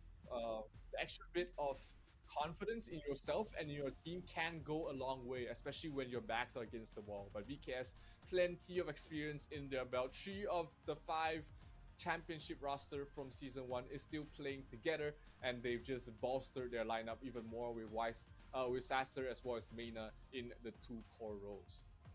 Yeah, they are definitely people you can't ignore. So Vivo-Key Stars looking to continue on their very perfect form, coming in from the group stages as we head to this best of 5 series against Kagendra. Kagendra is a rather, you call them the new kids on the block. They haven't had too much of exposure on them, but they did come through to the Honor of Kings Season 2 Invitational by absolutely almost destroying every single one of their opponents in the Indonesian qualifiers. You have Hans, you have Wyro, you have Muffers, you also have Senku as well as 0-0 to run up your lineup, and you know, you've got plenty of hard hitters in your team. You just need to get through the extra hurdle and beat a much stronger opponent. Yeah, so you know, 0-0 is someone that I like to keep my eyes on the side of Kagendra. And let's take a look at the head-to-head, right? So they pretty much like fighting as well, right? Maybe not as much as Vivo-Key Stars here, but 67% on the team fight rate. So you can expect a lot of aggression coming out from Kagendra. And average kills, I think we're looking at a much more clinical lineup, right? From the side of Vivo-Key Stars, and the average damage that they are able to deal, the reason why they are able to get so many kills is also because they deal about 20k damage per minute. And this is a very scary one. The first blood rate is 86% coming in from our Brazilian Kings here, VKS. Kagendra, of course, haven't been able to get that first blood just yet. But you know what? Anything can happen and things will change. And you know, this statistic also just shows that getting the first blood is not very important. Kagendra still made it to the top 8 never getting a single first blood in their entire squad. Sure, you know, it feels good to be able to open things up with a kill, which Vivo key stars have been doing very well, but it's not the be-all end-all of the game. You still have to perform from the laning stage, from the early to the mid to the late game, and then try and win from there. Yeah, that lady there wanted to step off the stage, got caught. Okay, back to the game here. Wyro here, you know, just rubbing his eyes in the moment. I think definitely if you are on the side of Kagendra, you will definitely be feeling a little bit of pressure. And as it stands now, I think the boys are trying to steal themselves up because they are going up against a very strong team in the form of Vivo Key Stars. Absolutely, very strong team indeed. You don't become the defending champions by luck. There's so much work put behind it. There's so many things that you have to go through as a team, as a player in general. So they have the experience. They know how it is to feel like playing from behind, and they also know how to play ahead and win the game. VKS, not an easy opponent for Kagendra, but hey, Kagendra has shown flashes of brilliance throughout the group stages so far. Their coach is going to come in huge in trying to keep themselves, their morales up, to keep their team in check, and he's going to be absolutely crucial during the first pick and ban phase. Oh, for sure. I think we don't really talk that much about the coaches, but I think the coaches play a very pivotal role in the teams as well, right? So he or she will be the one that kind of lays the foundation down for the team in terms of not just the draft, but their emotional and mental state as well, right? Because they will be the ones responsible for giving them the tools. They give them the paintbrush, they give them the paint, they give them the canvas. Then it's really up to the players, right? After they have been given everything, to paint the victory path for themselves. Yeah, Su Hong, the youngest coach in this entire tournament. He's only 19, and he's having the responsibility of helping these other young players to try and win against VKS. That's not a position that I envy any coach to be in, but hey, you know, he's been doing a great job so far, and he just needs to keep that up for the rest of his team. Yep, and that speaks volumes, right? To be able to maintain a team at a certain standard and a certain level for an extended period of time, and even going up against, you know, teams like VKS, it really puts you into the perspective that, hey, this guy, he does have the substance, and hopefully the team will be able to make sense of what he gives them to secure at least a win, right, in this best of 5. Yep, at least, you know, one step at a time. You know, you take every win you get, you play one game at a time, and hopefully that's enough. But on the flip side as well, VKS, they have who is essentially the most popular coach in the entire Chalk BR. They brought in Joko in replacement of Julio as their previous coach. So he is very integral in the team's success so far, and he's going to try and get one more win in his belt to try and move VKS to the top 4. Yeah, so they're gonna try with the first few bans here. Lady Turn along with the Dole are gonna be taken out on the side of VKS. Flip side, Kage, Kagendra gonna be taking out the Hydol and as well as the Arlie, which leaves the Mai open in the first phase picks here, and Nyap is gonna snap that up. Yeah, one of one's best signature heroes in the mid. He's definitely had plenty of games in his belt, plenty of wins with that hero. So make no mistake, I mean, Lady Zen banned out. Next best mid laner is probably either the Heino, which has been banned out by Kage, or the Mai Shirnui, which has been seeing very great success on anybody's hands. And they're going to pair it up with the Moz as well in the hands of Mena. Very lethal combination. Long range stun followed by long range burst from the Mai, and usually they are able to find very good success with each other. Yep, this is a very good composition coming out from VKS, right? So the long arm reach coming out from VKS is very apparent already. Lady Soon, as we've already seen, based on the builds that most of the teams have either gone with, it's going to be a Meteor straight into the Eternity Blade, which is going to be a very despairing difference, right, against the likes of Direncia, because his arms aren't as long. Yes, he can throw out his tokens every once in a while, which is why the Zhangfei is super vital in this lineup. He is meant to be the leaping savior, right? Yes, pun intended, for the team here. And hopefully the Byron will be able to jump into the back lines, get his hands onto the Lady soon as well. I like the way you said, you know, long arms. That is a very a Chinese saying that, you know, they have long range in their skills, and you paired it up with a Lady Sun for the side of VKS. Those are three heroes that excel in long range poke battles. You stun, you poke them once with the Mai, you shoot them once with the Lady Sun, and then usually one of those heroes is already out of commission. But Kagendron spots that out, picks up the Byron, picks up the Zhang Fei to be able to soak up the damage and allow Diren Jie to go unmolested in towards team fights. That's going to be very crucial for them to try and win these skirmishes. Yep, and both teams are really making very smart bans, right? So Luna and Tun, for various reasons. Of course, Luna, as well as the backline access, once she gets the new moon and the passive activation, is going to be a nightmare for the Diren Jie and Zhang Fei to deal with. Likewise for the Tun, it is a meat shield that I think Kage will not be able to deal with in the early game, which might lead to the downfall and an early advantage coming out for the side of VKS. Flip side, the Princess Frost and the Angela. It's very hard to deal with them on the side if you have VKS, because once you get stunned, they are not exactly very survivable. Not really. It's something VKS doesn't want to deal with. Yep, absolutely. And of course, the Dun is probably Danny's. Danny's the only reason that the Dun is having a positive win rate in this tournament at all. He's I think having a perfect score with the Dun jungle. So taking that out of his hands is a very good call there. But VKS picking up the Kaiser for Danny to play, and they're gonna probably pick up something like a lane, which is still available for VKS. That's probably the best clash lane. No, they're gonna pick up a Guan Yu. Pedal to the metal, VKS says. We're going ham, we're going deep, and we want to finish off this Diren Jie. That's right. So with the man on the saddle, Guan Yu is going to be quite the problem against Kage if he gets the perfect initiation here. I like the pick on the gun and more, right, coming in from Kage, right? Because that's going to be a huge burst coming in, and if he gets his basics right in terms of the aiming and positioning, he should be able to burst down Lady Sun in one fell swoop. So this is going to be an encouraging sign from the draft itself. Oh, and I like this. The Musashi is the final pick. Illuminating slash cancels out a lot of the skills coming in from the side of VKS. Yeah, just blocking the projectiles, right? It's just so crucial. There's absolutely a lot of clutch plays that you can do with the Musashi against those three heroes, the Lady Sun, the Moses, as well as the Mai. And not to mention, you can pair yourself with the Gun and Mo to just burst down the Lady Sun. One ultimate followed by Gun and Mo's couple blades and then Newly Forged is basically a kill on towards the Lady Sun. So a lot of great combinations from the side of Kagendron. It does look like they have put a lot of thought into their draft, but now the draft is done. That's done and dusted. They've done a good job in the draft. Now it's about the execution in game, and boy, do they need to execute well if they want to play against the defending champions, which is VKS.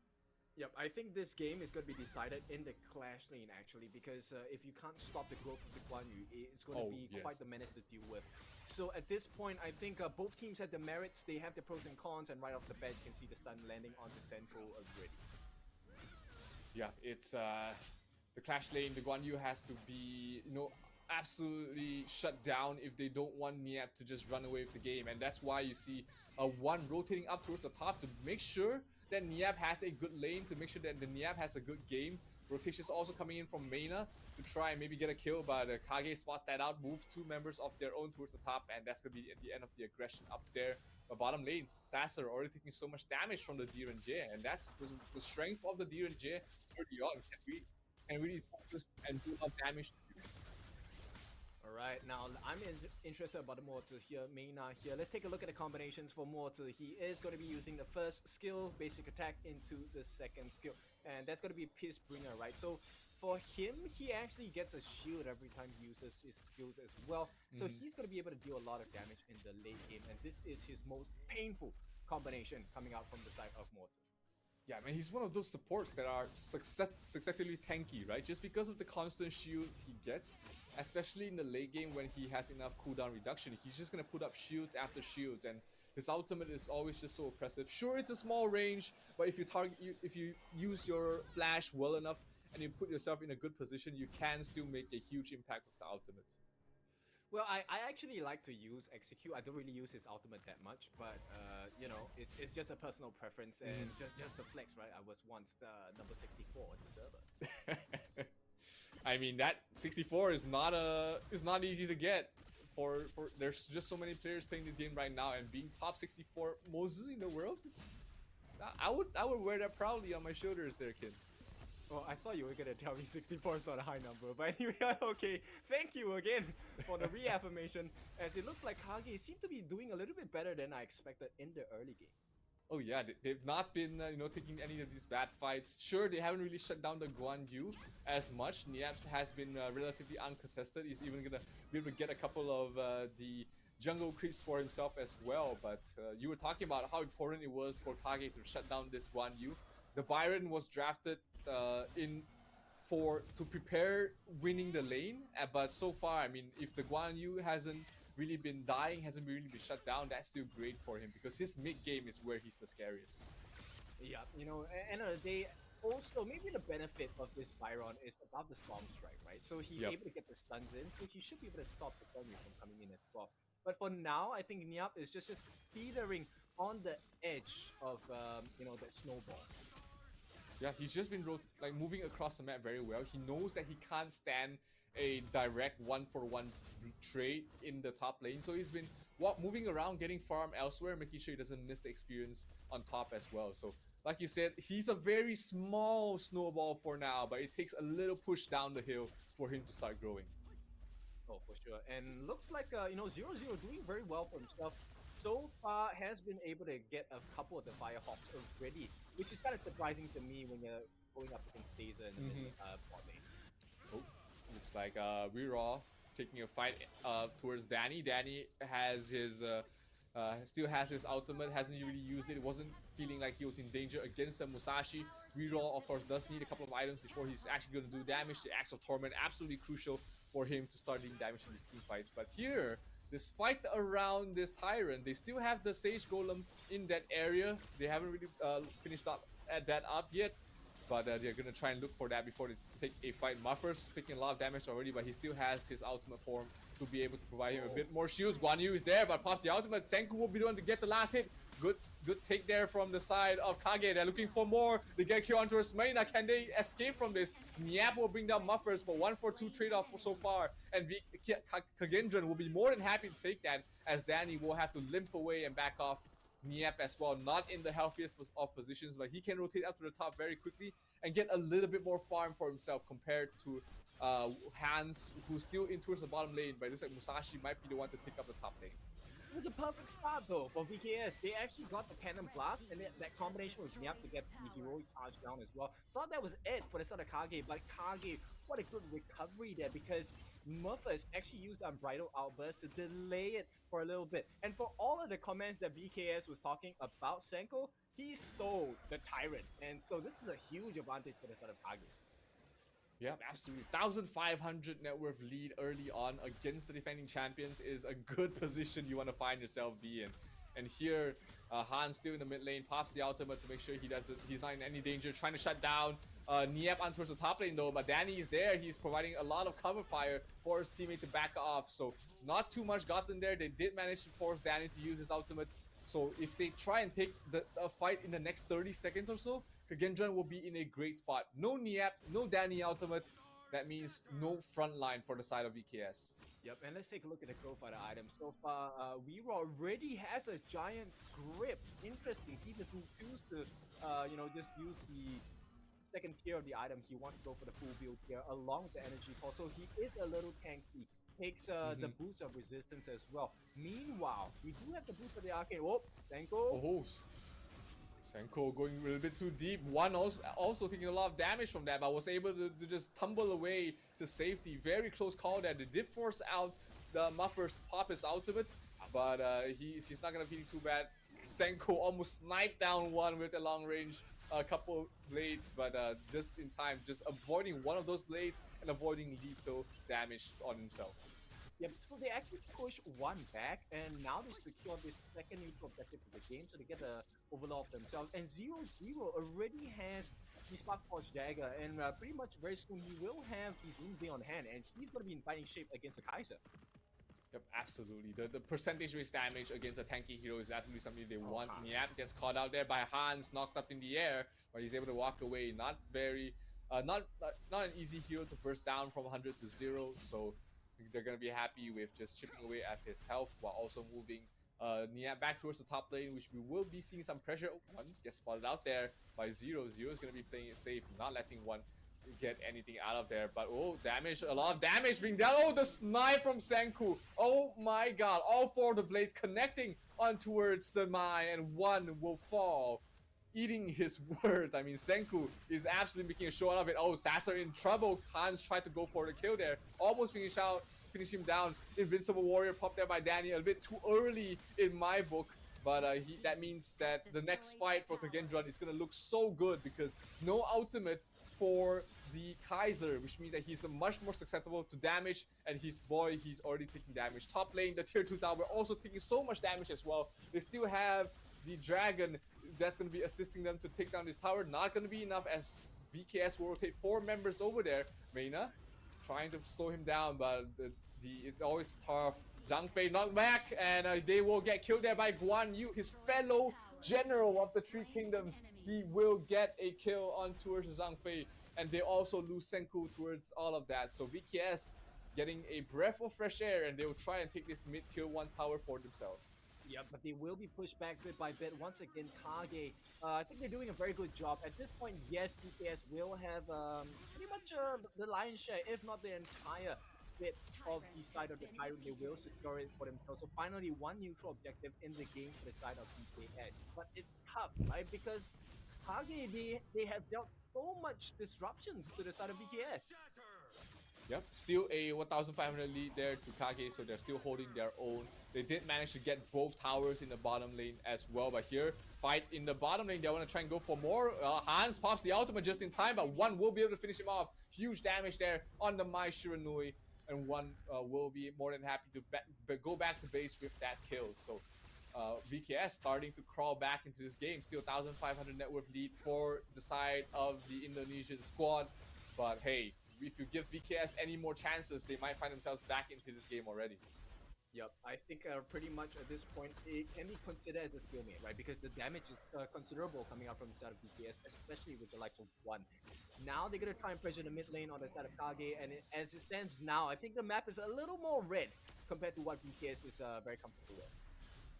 Yeah, it is. I mean, losing all the towers in the bottom, the top tier 1 tower almost down, tier 2 tower almost down as well. It's not a position you want to find yourself in if you are the side of VKS. But here, 4 heroes from the side of Kagendron trying to really test their strength in this mid-tier 2 tower.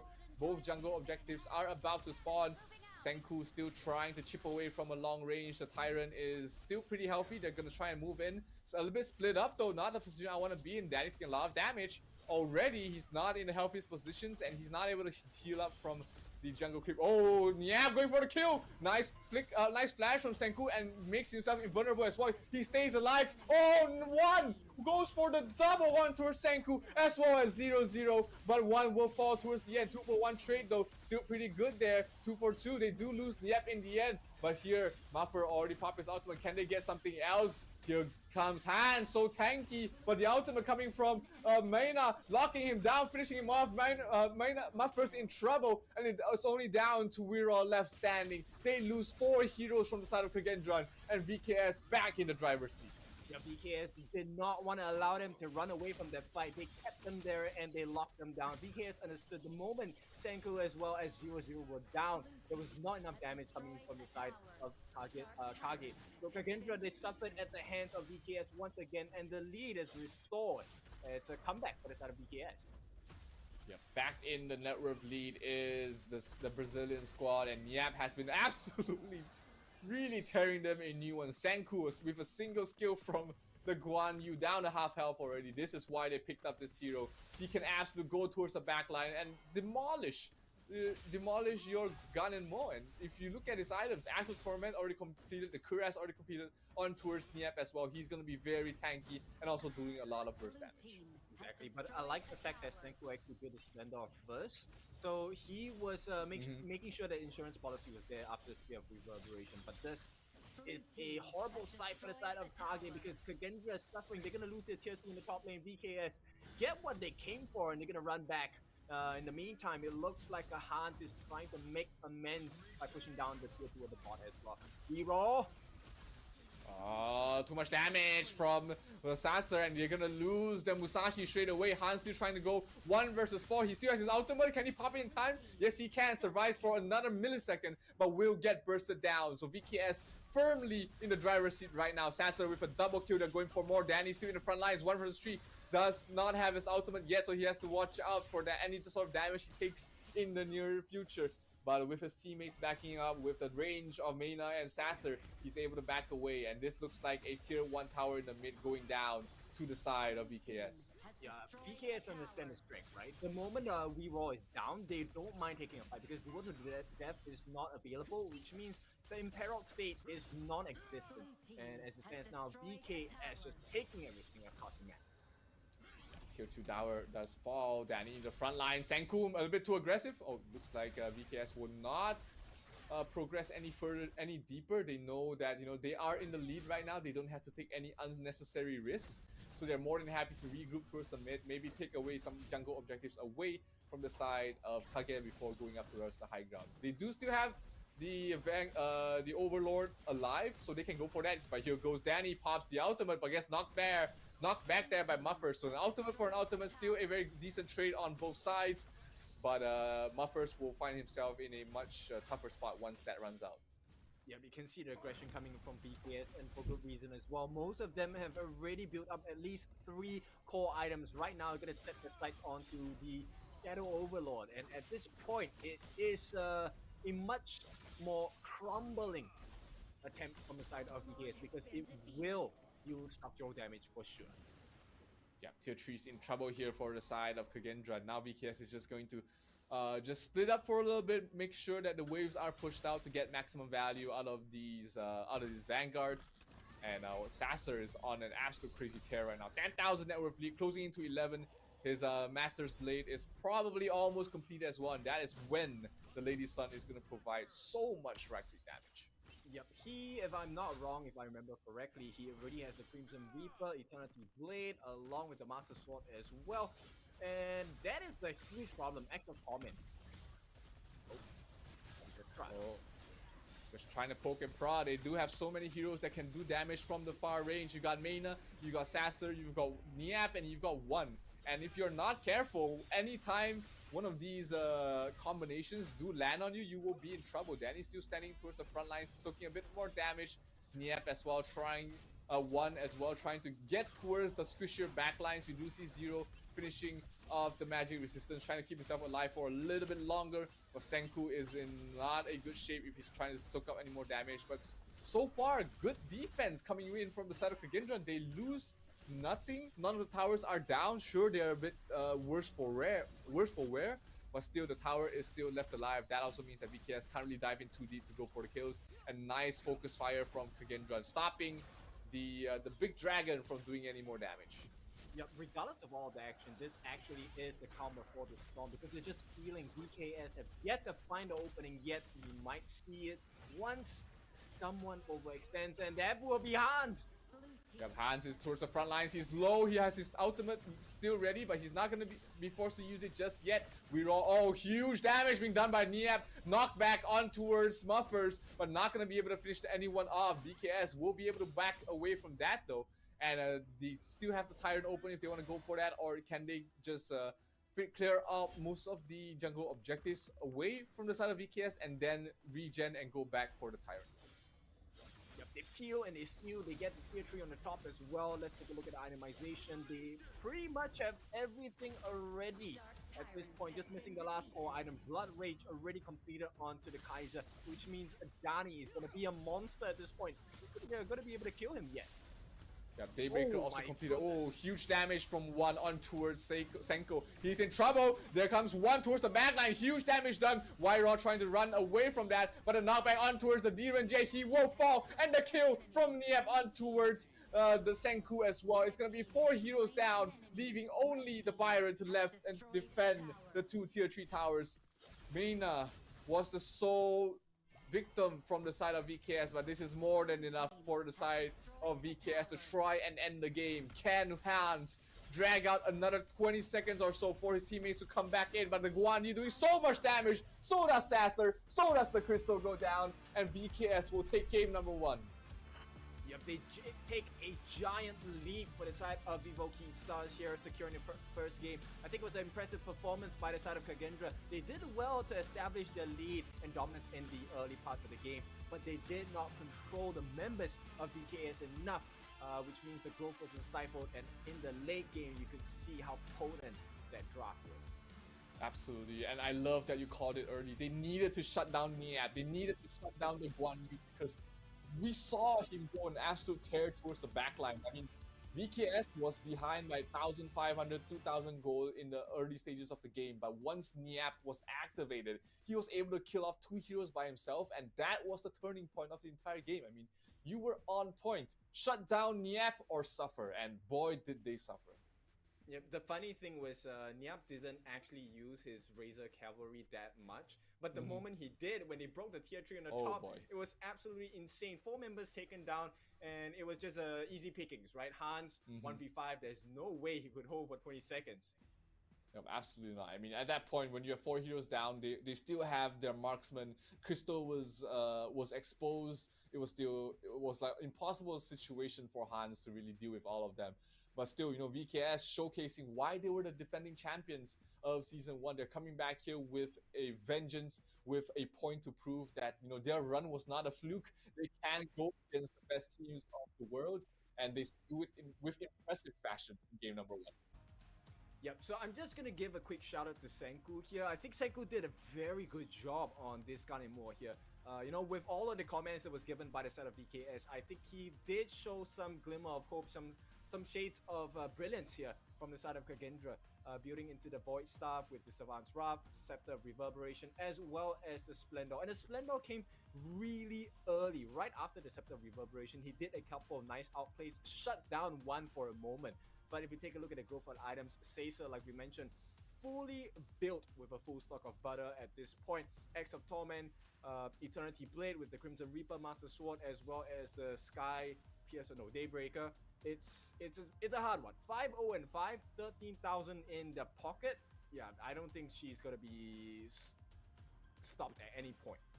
Nah, at that point with the Lady Sun, with this itemization at that point of the game, you literally have almost no chance against the Lady Sun once he reaches that stage. But let's take a look at the stats here. Senku, fantastic damage dealt for the rest of his team. 0-0 tried his best as well, but against the likes of Sasser in the late game stage, against one who's been absolutely landing his skills, really just poking them from far range. And of course, Niap, the unsung hero in this game. Sure, his damage dealt was the least. Sure, he wasn't the tankiest of his team, but boy, did he open up the game for VKS to take away. Yep, and you can see the benefits, right? The benefits of the VKS lineup is the fact that they are a poke and peel composition. So they could always peel you out. And that's one of the hidden benefits of a Guan Yu, right? He's able to use his heroic charge once he has the passive proc as well. It deals massive damage against the knockback as well. And at that point, it really sets up the stage for 1. And that last jump in by 1, my goodness, was it a masterful one? Absolutely. I mean, masterful is... I wouldn't say it's an exaggeration, because that control was perfect there from the side of VKS. And you can see, despite Kagendran getting that early game lead, almost up to 4,000, one fight around the Shadow Tyrant in the bottom lane, where we did see Niap get that 2 kills, and despite their best efforts there, Kagendran just let the game slip through their fingers, and VKS was able to end the game with true VKS fashion, just absolutely running over whatever defenses that Kagendran had was able to put up. Yeah, so of course for Kagendra, they are not really happy with the result, but VKS, this is another day in the office, right? So Kagendra at this point, I think the silver lining is they do have the potential, and let's take a look about potential 1 is the one that is responsible. That last play, my goodness, the knockup, really changing the entire state of the game against Kagendra, putting them back into the place that VKS once decided they were supposed to be in. Now, as we take a look at the highlights later, I think one of the things that you would notice about Kagendra's lineup is they did manage to make decent trades across the map, but once again, if you don't stifle the growth of Niap, you don't stifle the growth of 1, and especially Caesar, it's a done deal. Absolutely. You need to stop these players from reaching their critical mass, reaching the points where they're the most comfortable in their game. Here we do see the Splendor really coming to play, but Niap always ready for the next burst of damage. And at this point, I mean, it was still a 4,000 lead there coming from the side of Kagendran, but they were not able to take the fight, and this was it. This was the turning point of the entire game. Niap getting 2 kills, really helping his team out, just locking down Senku. Sorry, it was one that did that, but Niap and one, definitely a 1-2 combination that just turned this entire game around. And despite this effort, it was still a 3 versus 3 fight, but the Byron could not do much because look at Mayna, locked down on the Byron. If the Byron cannot right click, the Byron cannot heal, the Byron cannot damage, and the Byron cannot survive. And that was the turning point of the entire game here. And VKS never let their foot off the pedal. They've always been looking for more, going for more, and boy did they get more and more. Double kill here onto Sasser, and this was the high ground push that was the end of game number 1. The one, the knockback, the kill on towards Wirral, the lockdown on towards the Diren Jie. Clinical execution coming from the side of VKS. They knew exactly what they needed to do, and everybody did their jobs. Yep, so based on what we have seen so far, looks like theory and practice are similar for the side of VKS. Now we're going to see if Kagendra is going to be able to change the story at this point, because bear in mind, this is just game 1. This is a best of 5 series. Of course, VKS looking to repeat the performance of their counterparts from Brazil to try and secure a 3-0, similar to what Loops did yesterday. But as it stands now, I think Kagendra could potentially pull off an upset against VKS. I mean, that start was a good of a start that I've seen a team get against the defending champions. I mean, you're playing against VKS. I mean, they've been champions. They've been the best team, one of the best teams in Chalk VR for the longest of time. And if you're able to get that early lead against them, that goes to show you can fight. You just need to execute a little bit better towards the mid to late game stages. So, Kagendran, definitely the underdogs of this matchup, but it's not going to be easy for VKS as well. Yeah, so curious to see how the draft is going to be like. I think they did a pretty decent job of the draft, to be honest. They had the different win conditions, or at least the stalemates, right? With Han speaking of the Byron, it did really affect the gameplay of the Guan Yu in the top lane as well, right? The electrifying charge and the storm strike as well. It did spoil the game a little bit, but as the game goes on later, I think the benefit of having the Gun and Moore really just dwindled down because there was no place to kind of burst down Lady Sun from that point on. Yeah, I guess the only point where I feel like Kagendran could have done better in the mid game stage was around the Musashi. They didn't really play around the Musashi a lot. He was kind of like, he was pretty much a non-factor in the mid to late game stages. So didn't really activate your jungle hero, which is very important to do so, because without him having a good game, you're gonna be playing on the back foot. Yeah, difficult, right? Because his priority target was going to be on the jungler, which was going to be Dani, right? He wanted to lock down that Kaiser, but if he committed that duel to the death, Niap and One would have been waiting for him. So he was stuck between a rock and a hard place. But this time, let's take a look at game 2. This is going to be Kage going up against VKS. First few bans, the Hainua along with the RLE going to be taken away from Kage. Just classic bans here. They do leave out the Dun for VKS to pick up, one of Danny's favorite heroes. They might just decide to pick it up in this first phase straight away. It will be the Lady Sun once again. And Zhang Fei, I mean, this combination has been potent for whoever picks it up. And VKS, I mean, Sasser had an absolute tear of a game in the previous game, and I see absolutely no reason why they shouldn't just run it back. But hey, they give up the Elaine and the Lady Zen away to Kage, a very lethal 1-2 punch as well that we've been seeing having great success in the group stages and also in the knockouts. Yep, hopefully, they will be able to lock down the Lady Sun long enough, because Elaine's Meteor Q, sure, it gets a couple of lockdown for a little bit, but Lady Sun will be able to use the rolling rate to get away. Bear in mind, we do have the Forbidden Domain by Zhang Fei as well as the Leaping Savior. And I like this. They take the Marco Polo, so with the Doomsday and Sparkforge Dagger, they will be able to melt the Zhang Fei down, but they need a little bit more. Yep, they need someone to go out in front, because you don't want the Marco Polo to start tanking damage. He can't take too much from the Lady Sun. He needs someone else to set up the initiation before he goes in with the ultimate. But VKS, Niap had a fantastic game on the Guan Yu, and they want to try and repeat that again, picking up the Guan Yu for Niap and letting him have that clash against the lane. Yep, and timing is of the importance here. We're talking about that clash lane matchup here. Hans needs to be in a perfect position to kind of stop Niap when he comes in with the heroic charge as well. And that's going to be a very tough job to do. Now let's take a look at the bans coming out from VKS. It's going to take away the Kaiser as well as the Mai. And I think this is a pretty smart one because like you said, they need tankability, right? They don't have enough tank. Yeah, the Dun is still open there for VKS to pick up.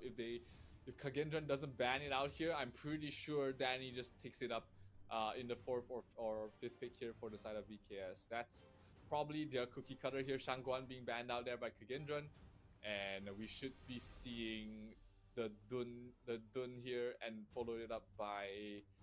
There's no Mai, there's no Shangguan, there's no Princess Frost, there's no Lady Zen. What's the best mage in this situation here, Kin? I think Mortar works fine here. Ideally, it would be someone with stun as well.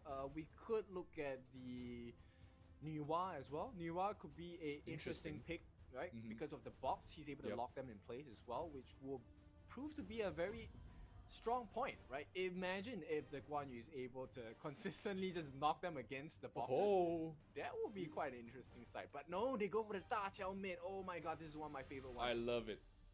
I love the Da Qiao mid. I mean, you know, generally she's played in the support role, but she actually can deal a lot of damage. A very susceptible hero that deals damage, and not to mention the CCs that she provides, right?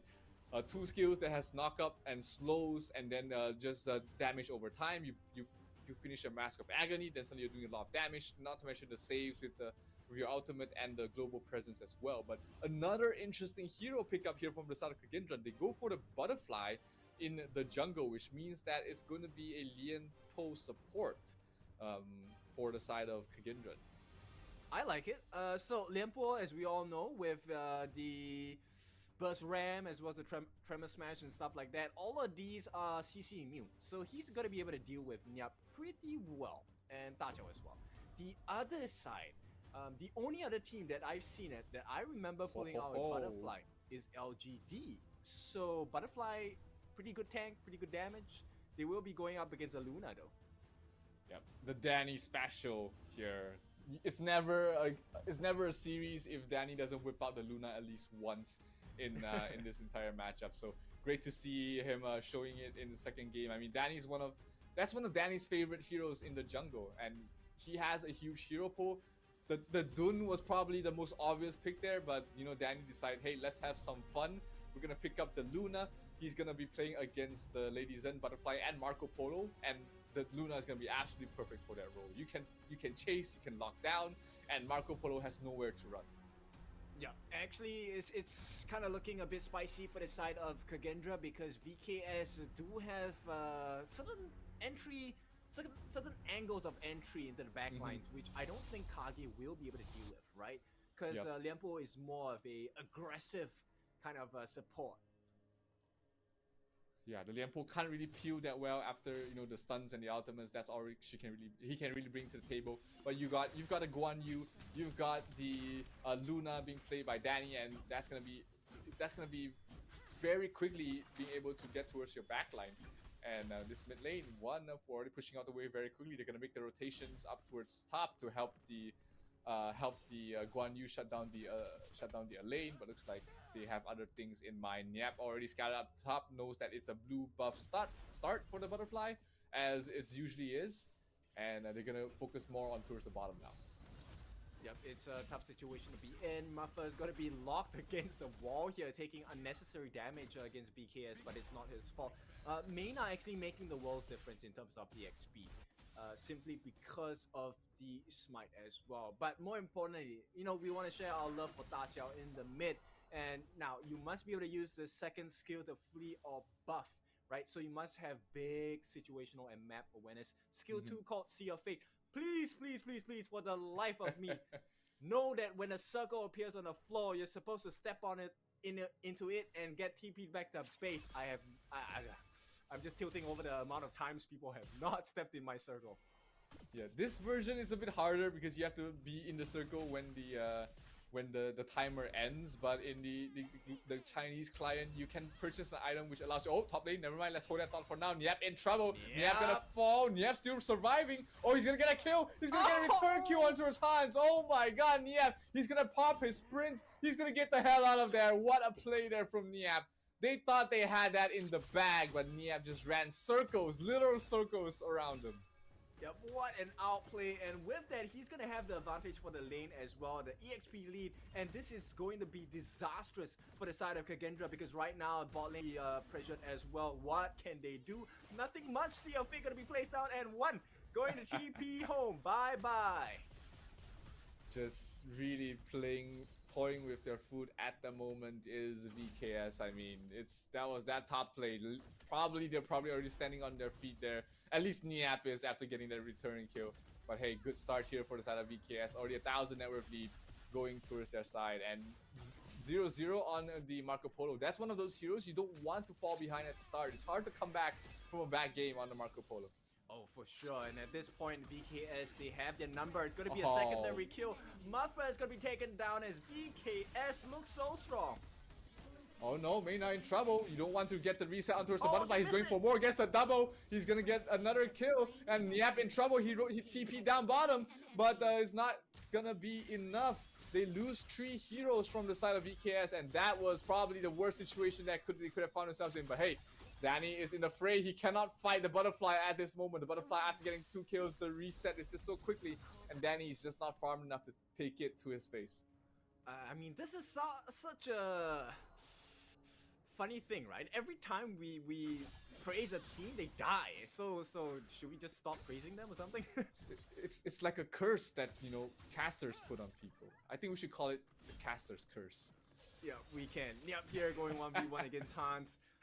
It's a pseudo one because Wyro is looking for the next target here. A bit too deep there for Niap. He doesn't have his full bar charge. He's gonna go for the slow. Can he get it in time? Nope, he gets out of there. The Guan Yu just moves too fast, and Weirod didn't have his enough items yet to burst him down. But Danny on the other side will be able to burst down the Tyrant, but Kagendra will get something for themselves as well. They can lock that down the Overlord. Yep, I like the pace of the response, right? Kage is doing really well. Every single time VKS seems to have an advantage, Kage in the early game will always match, buff for buff. Yeah, that was a good call. Like you see the Tyrant going down, there's no way you respond to defend that. Hey, you go for the next best thing, which is the Overlord up the top. So here comes the ultimate coming from the Da Qiao. Oh, but huge Princess Frost ultimate drop down as well, locking down 2. That might spell trouble for Niap. Niap will fall. Butterfly resets her skills and goes for more. Danny, not a fight you're gonna be in. Another kill going towards the butterfly. Everybody goes down on the side of VKS except one. And you do not, I repeat, you do not want to feed a butterfly. That's right. Float like a butterfly, sting like a bee. Definitely something that VKS hates at this point. And Weeraw just showing everyone that Kagendra is still in the game.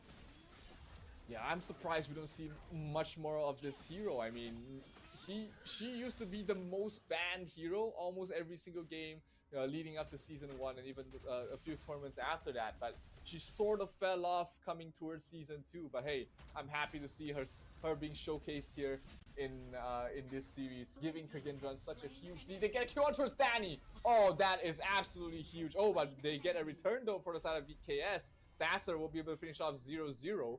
So little consolation prize for the Brazilian side as they look to try and stabilize the game. Yep, I was about to say, hey, that could be a VKS advantage, but they lost Dani here, so it's a pretty hard trade, and I think it actually goes in favor of Kage. Yeah, definitely. I mean, Dani on the Luna. Luna is one of those heroes where she can absolutely take over the game, but the moment she dies a couple of too many times, that's when she feels so squishy if she's not ahead in terms of net worth. Oh, for sure. Dani now looking at the blue buff. So Azure Golem going to be taken away. In the meantime, the rest of Kage, look at the map control that they have. They're setting up here. Reverse. Oh, so much damage onto Assassin. Assassin almost falls to the lady's end, but nice timing from Niap. as was Movers to keep everyone alive. Senko will be the first one to fall. The ultimate coming from Movers, absolutely useless. Not really knocking everybody up, but he will be able to survive and back up for now. And his passive will be able to heal him up to a decent spot. One has been playing phenomenally so far, hasn't really died so much, but you don't really expect the Da Chao to die too many times. But let's take a look at the fight. Danny got caught out in the ladies' end. Here comes Movers to knock up, and then the secondary right click will finish her off. That was very clean, a very clean kill, and they didn't really have to sacrifice too much. Yep, so it felt like, you know, Donnie was a little bit greedy there. Wyro gonna try and look for an opening here, but it's Mena, right? So I don't think they're gonna get a kill. Kagendra now need to establish a little bit more map control because on the bot side, they're suffering quite a bit. Tachao as well as Nyap gonna be looking to take this, and they should be able to. Yeah, having the Tachao playing on the other side of the map is just so good. It's a fight or flight situation that they can decide on the fly. If they feel good, they can get the numbers advantage by using the Tachao ultimate to teleport everybody in. If they don't feel good, hey, we just pop the the second skill from the Tachao and just keep everyone alive. And one, we're taking a lot of damage from the butterfly, almost straight down to half health, but we'll be able to walk away from that. Yeah, for now, it's just about map control. They want to poise and prime themselves for the next neutral objective. This is going to be the Tyrant and the spawning of the Overlord as well. Kage, they need to keep their eyes in check. Yep, 6 seconds, and VKS has the position towards the bottom side. Luna's already there, pushing out the bottom lane. And it's going to be a 5 versus 4 fight because Elaine's a bit too far to join in this. Maybe he's going to be more than happy to take the trade. We're going to get the Overlord and the tier 1 tower on top. That's going to be what our response to the bottom 5-man is. And that allows Kagendran to get something back out of nothing. Oh, almost going for the kill there. 0-0, taking a lot of damage from Danny, but a bit too deep for Danny's taste, and they're going to back off. Yep, so with the Sea of Fate, they get TP back home once again. So superior map rotation coming out from the side of VKS. Now it's really up to Kagendra. Can they up the pace? Can they make the rotations faster or maybe get a kill or not? Let's take a look at the itemization. So far, the Tachao already has the Mask of Agony, probably going to the Holy Grail as well. So he's gonna be even more irritating because he's gonna have technically unlimited mana. Yeah, I mean, the Holy Grail is just such a crucial item for mana-heavy heroes like the Heino, like the Da Chao, who just wants to constantly spam up skills, and also keeps her more easier to survive. Drops the ultimate just in case, gets back up in, but the real fight is up here in the top lane, waiting for the Overlord to spawn in another 30 seconds or so. VKS really putting a lot of emphasis to try and defend that. Yep, it's difficult, right? Because right now, there's so many things that Kage needs to take care of. And Kagendra, if they don't play their cards right, VKS can easily take any one of the T1 turrets, maybe even the tier 2s in the top and the mid as well. And that's exactly what they're poised to do. Yes, they have the Vanguards to push out the side lanes. That means that they are going to be able to pressure the mid. Danny's up there to try and finish off the Vanguard before it reaches the tower. So that's going to be one lane of pressure removed. Bottom lane was already removed there as well by one. That means only the mid is where most people are just chilling around for the moment. A lane going for Danny, or is it Danny going for a lane? Nobody knows who's going to come out on top of this, but they rotate the butterfly over here to try and take the fight. Danny, 1 versus 2 situation. Is this really somewhere you want to dive in? He still has his mark, nice control. A lane pops the death on Sunset, trying to go for Niam. Niam gets knocked up. He's trying to run away. Will be able to. Danny providing a little bit more support, a little bit of crowd control for Niap to back away, and he will be able to walk away with his life. It's a tough one because at this point, VKS have superior map control. They are just peeling and buying time because any time the Tachao is away from Dani itself, he is actually able to make a very cross-map and global plays. And at this point of time, Kage, they will lose out on map control. They will have eyes on the Tyrant, but the turrets are suffering.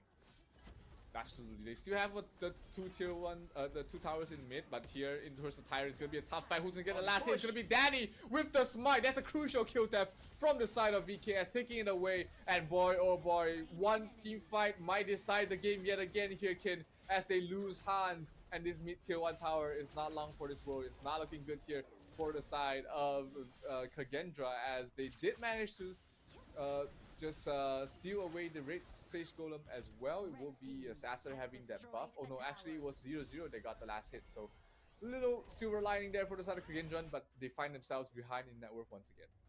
Yep, it's a tough one to call, right? But at this point, you know, I'm gonna have to be objective about it. I think Kagendra is gonna have a very tough game ahead of themselves at this point because VKS, they have hit all of their markers across itemization, across experience, across map control, and at this point, they're stifling the growth of 0-0. So it's a tough one. They need to find targets, and there's no way VKS is going to allow Wyrod to just go into a 1v5 situation and walk away alive again. Yeah, it's tough right now, right? Butterfly relies so much on her snowball in the early game, and she did get off to a hot start, but the next two fights that happened, Wyrod wasn't really able to get anything done, and her item progression is falling back. You know, Danny's already at 10,000 net worth, so is Lady Sun. Danny, look at that, 1 versus 4, spots out a bad situation, gets the hell out of dodge, and will be able to survive. Also giving information to his team that, hey, top tower is all for you to take.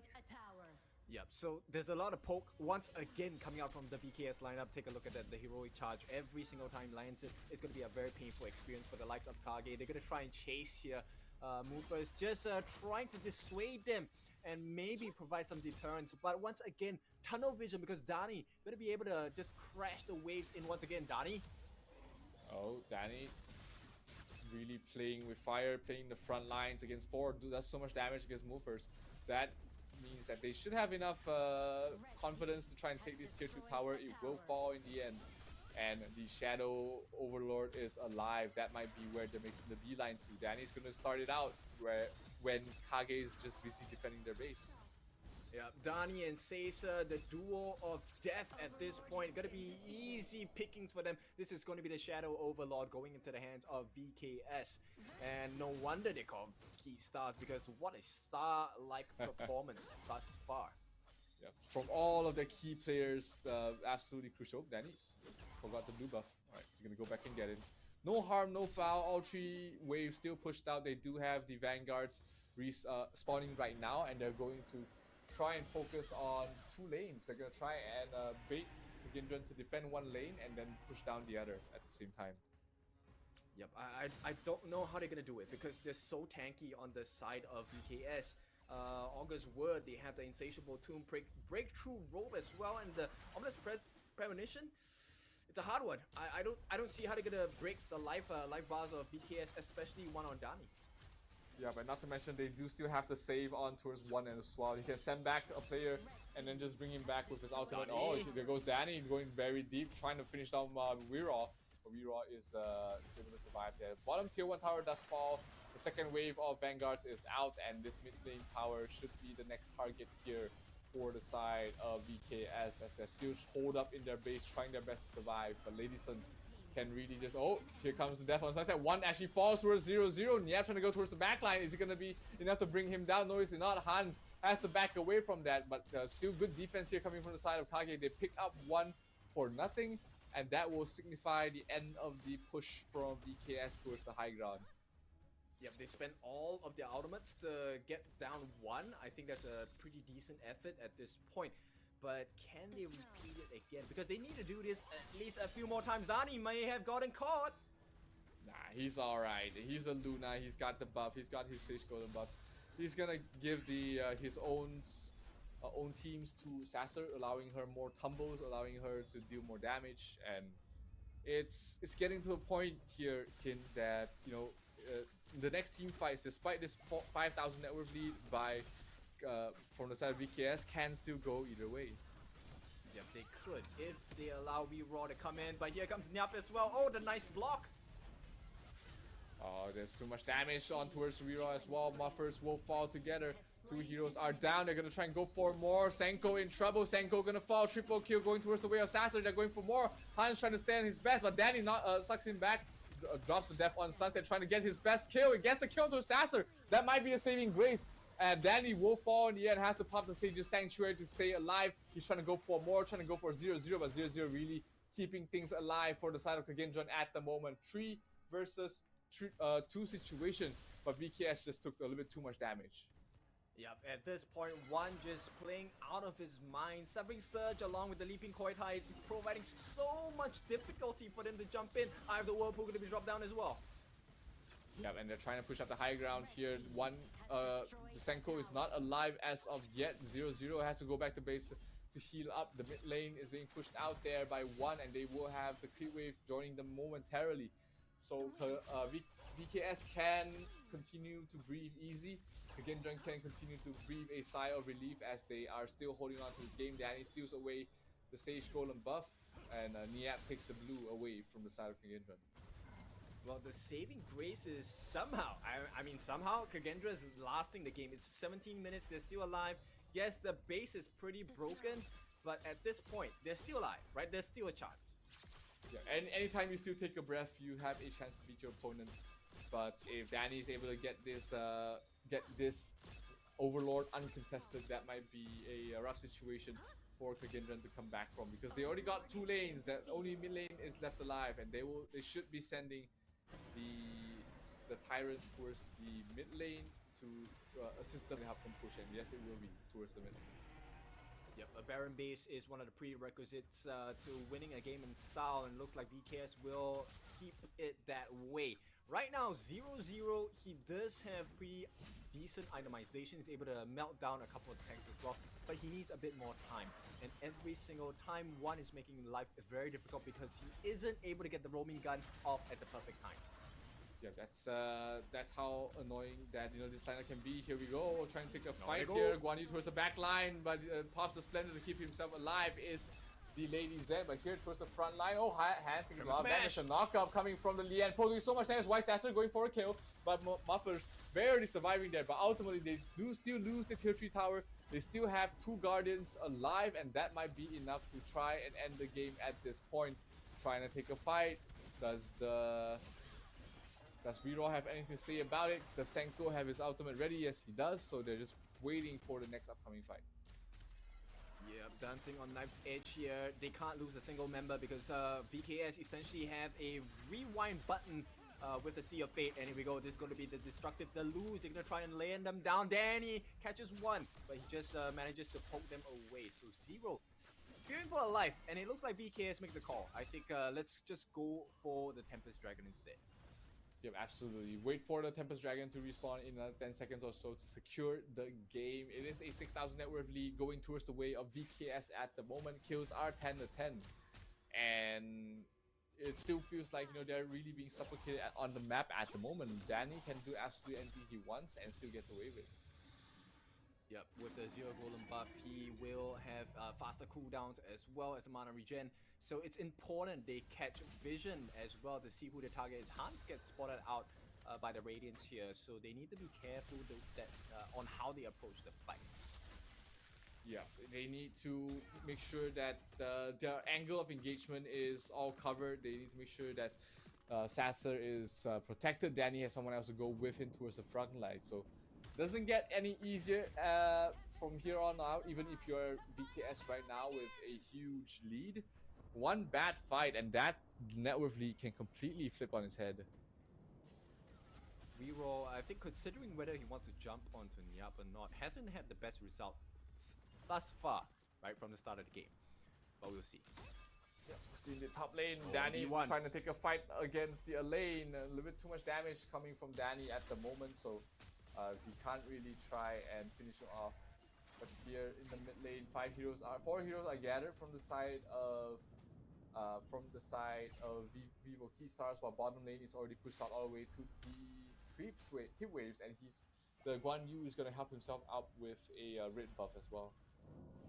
They're playing the map really well. VKS, of course, Season 1 Invitationals champion. They know what they're doing. At this point, it's about finding and forcing them into a corner, right? And VKS very adept at doing that as well. Yeah, but credits to Kagendran. They've still been managed to find farm to hold on at the moment. So it's not the end of the road for them. But with this Tempest Dragon spawning once again, it's a tough one. It's definitely a tough one. They are looking like, the Marco Polo is pretty farmed. He's at 16,000 net worth, and it's pretty much fully slotted right now. Already has the Sage's Sanctuary, but still, he can't be the one to go in first, take a team fight. You gotta have someone else to do that specific role. Yeah, we're looking at the final forms. We have the Winter committed by the 0-0. So this is going to be an important one. If he can get his Fever Barrage along with the Winter activation, it will be huge against the side of VKS. Absolutely. Speaking of huge, this Tempest Dragon already down to half health. Will the side of Kagendron actually go back and defend? They have to, right? So VKS at this point is they know what's going on. They don't have to complete this. Danny going in. If he can get the kill here, it's gonna be huge. No. He's gonna jump in, gets frozen. Oh, Danny, he still has his Sage of Sanctuary, so he has a second win, a second fight. Will he teleport back to Blaze? The Splendor does get popped. He's looking for the TP. Can he get it off? No, he resurrects once again. TP, no, not enough in time, not in time. Sasser will fall, as well as the side of VKS. They're trying to run away. Mena will be the next kill, going towards the way of Kagendron, and things are starting to flip here. Kin, the Marco Polo is on fully slaughtered situation, and Hans has been able to recover he might be taken down. Yep, they need to be really careful here. Tempest Dragon is going to be threatened by the side of Kage. So Kagendra, but they don't have the damage because at this point, Dani is still alive. They're looking for the kill. They get the launch. Dani is down. Kage have done it. Now they just need to finish up the Tempest Dragon, but they don't have a lot of life left. Yep, 4 versus 2 situation right now. Niap and Danny looks like they will be giving it up. Unless, you know, Kagendra makes a mistake around here, takes too much damage from the dragon and then just fall. Yeah, and they just need to keep eyes on Nyap here. He's going to have a very important role. His Razor Cavalry as well as a Heroic Charge might be the game difference. Yeah, and the backline one gets nuked down. Wero's going for more, but Muffers will fall. So will Danny and 1. So 2 versus 4 situation once again. The Tempest Dragon at least is still being protected, and saving grace there for the side of VKS is that they are still ahead in terms of all the net worth. Waves are pushing in, and they are more than happy to go towards the late game. They can't do it, right? There's too much wave pressure, and all of the benefits that VKS have reaped for themselves is starting to show at this point. Right now it's a reset of the situation, so Tempest Dragon still available. We are hitting the 24-minute mark. Dani now knows he's at risk, right? Rero can kill him already. Yeah, just way too much damage. We talked about how Luna is not the tankiest of jungle heroes once you hit that late game stage, and Danny has been really susceptible to the nuke damage coming from the side of Kage. Yeah, Rero actually mistakenly showed himself for the lane itself, so he has to clear the wave. At this point, it's a push and pull, right? Seesaw moment. Yeah, it can go either way. We are reaching the late game stage of Honor of Kings, where one bad fight and the game is pretty much over. And the net worth is basically 0. The difference is 0 at the moment. So it all comes down to the macro decisions, the macro plays, who can execute better, who can take the next team fight better, or who gets picked off. Sage's Sanctuary, cooldown. Let's take a look who has that ready already. It looks like at least Sasser has his up and running. Danny also had his. But on the other side, Marco Polo does not has his City Sanctuary up, neither does Rero. So, you know, 1 life, they have 1 life to play with. Yep, interestingly, Mufus actually goes for the Howling Wind. They want that extra movement speed, but Mufus is not even close to anyone on the team, so I'm not sure how the Howling Wind is supposed to work for them at this point. Here, Tempest Dragon being attempted here from the side of VKS, while also pushing up the top lane. You see they are hovering the Da Xiao around the Luna just to make sure that, hey, if they are trying to contest, we out everybody to the top lane and end the game. If they try and fight us on the top, we'll just go back and fight around the Tyrant as well. So Tempest Dragon as well. So many options for the side of VKS. They're really trying to force mistakes here coming from the side of Kagendron. But to no avail right now. They're gonna go straight back towards and try and burst it down as quickly as possible because a lane is not here for the fight. Oh, 0-0. He needs to make something work. Can he go in for the steal? Where's the butterfly? Butterfly, oh, he's coming back in. Mayna will be the one to get the last hit, so that's gonna be a Tempest Dragon going down. They get the kill those buffers as well. Buffers, Mayna pops the ultimate, trying to go for more, but the flash, oh, here comes the huge damage from the lane towards the back line. He's trying to do the best he can. Then he does fall. Marco Polo doing so much damage. They do lose one more hero. That's gonna be Weeraw going down. Oh, but the lightning damage from the Tempest Dragon, allowing Mayna to get the final blow on towards the Marco Polo. And this might be it here, kid. 2-0 will be the scoreline for the side of VKS as they take a nail-biter of a win against Kagendran, who's just been playing better and better as the series progresses, but it's still not enough. VKS will be one game away from moving on to the top 4. Well, we expected things to be a little different, right, for this series itself, but VKS, I think they had a mini heart attack at that point. But props to Kagendra, they did so well for themselves. Unfortunate that they did not close this game. Oh, absolutely. I mean, Kagendra, that was a crazy performance from them, being able to showcase their metal, their worth against the likes of VKS. The games, first series, it was a good start for them. Second series, they played really well towards the mid and late game stages of the entire game, and ultimately, one bad fight, that was all the late game. The entire late game was, and VKS, they were smarter in preparing that final fight. They moved the lane up towards the top to try and push out the lane, and then took a 5 versus 4 fight in the bottom. That was experience and strategy coming to play, and caught Kagendran off guard. But at that point in time, 2 lanes down, there was no good call there for Kagendran to really do. Yeah, I mean, the odds were against them at this point, and VKS, there's a reason why they won, and why they won so hard, right? Yep. Simply because of the map and wave management as well. The ability to take the turrets did matter a lot in the late game, because there was no chance for Kagendra to really go in and pressure the Tempest Dragons, because they constantly had to defend the base. Yeah, the cross-map pressure was just too much, and that's also why having the Da Chao on your team is just so good, because you're able to have multiple outs, multiple ways to play how you want to play across the map. So VKS able to get the win from here. Not the easiest performance, not the easiest game for sure, and that was probably one of the best performances from Kagendran so far, able to bring VKS down to the Tempest Dragon. But ultimately, experience does matter, and they were able to take the win. And look at Sasser's net worth, 20,000 on that Lady Sun. Yep, insane, really big win for the side of VKS. Although it's a pretty shaky one, regardless of how they actually played the map, it was in a good condition, but I think Kage gave them a scare at that point. Now, I just want to take a look at Dani as well. One, I think the two of them played a very integral role, right? So, one with the Frozen Breath and the Mask of Agony, as well as the Holy Grail, these 3 magical items did so much damage against Kage, and I believe one should have decent damage as well with Dani as well. Yeah, wow, he almost doubles the value of Dani.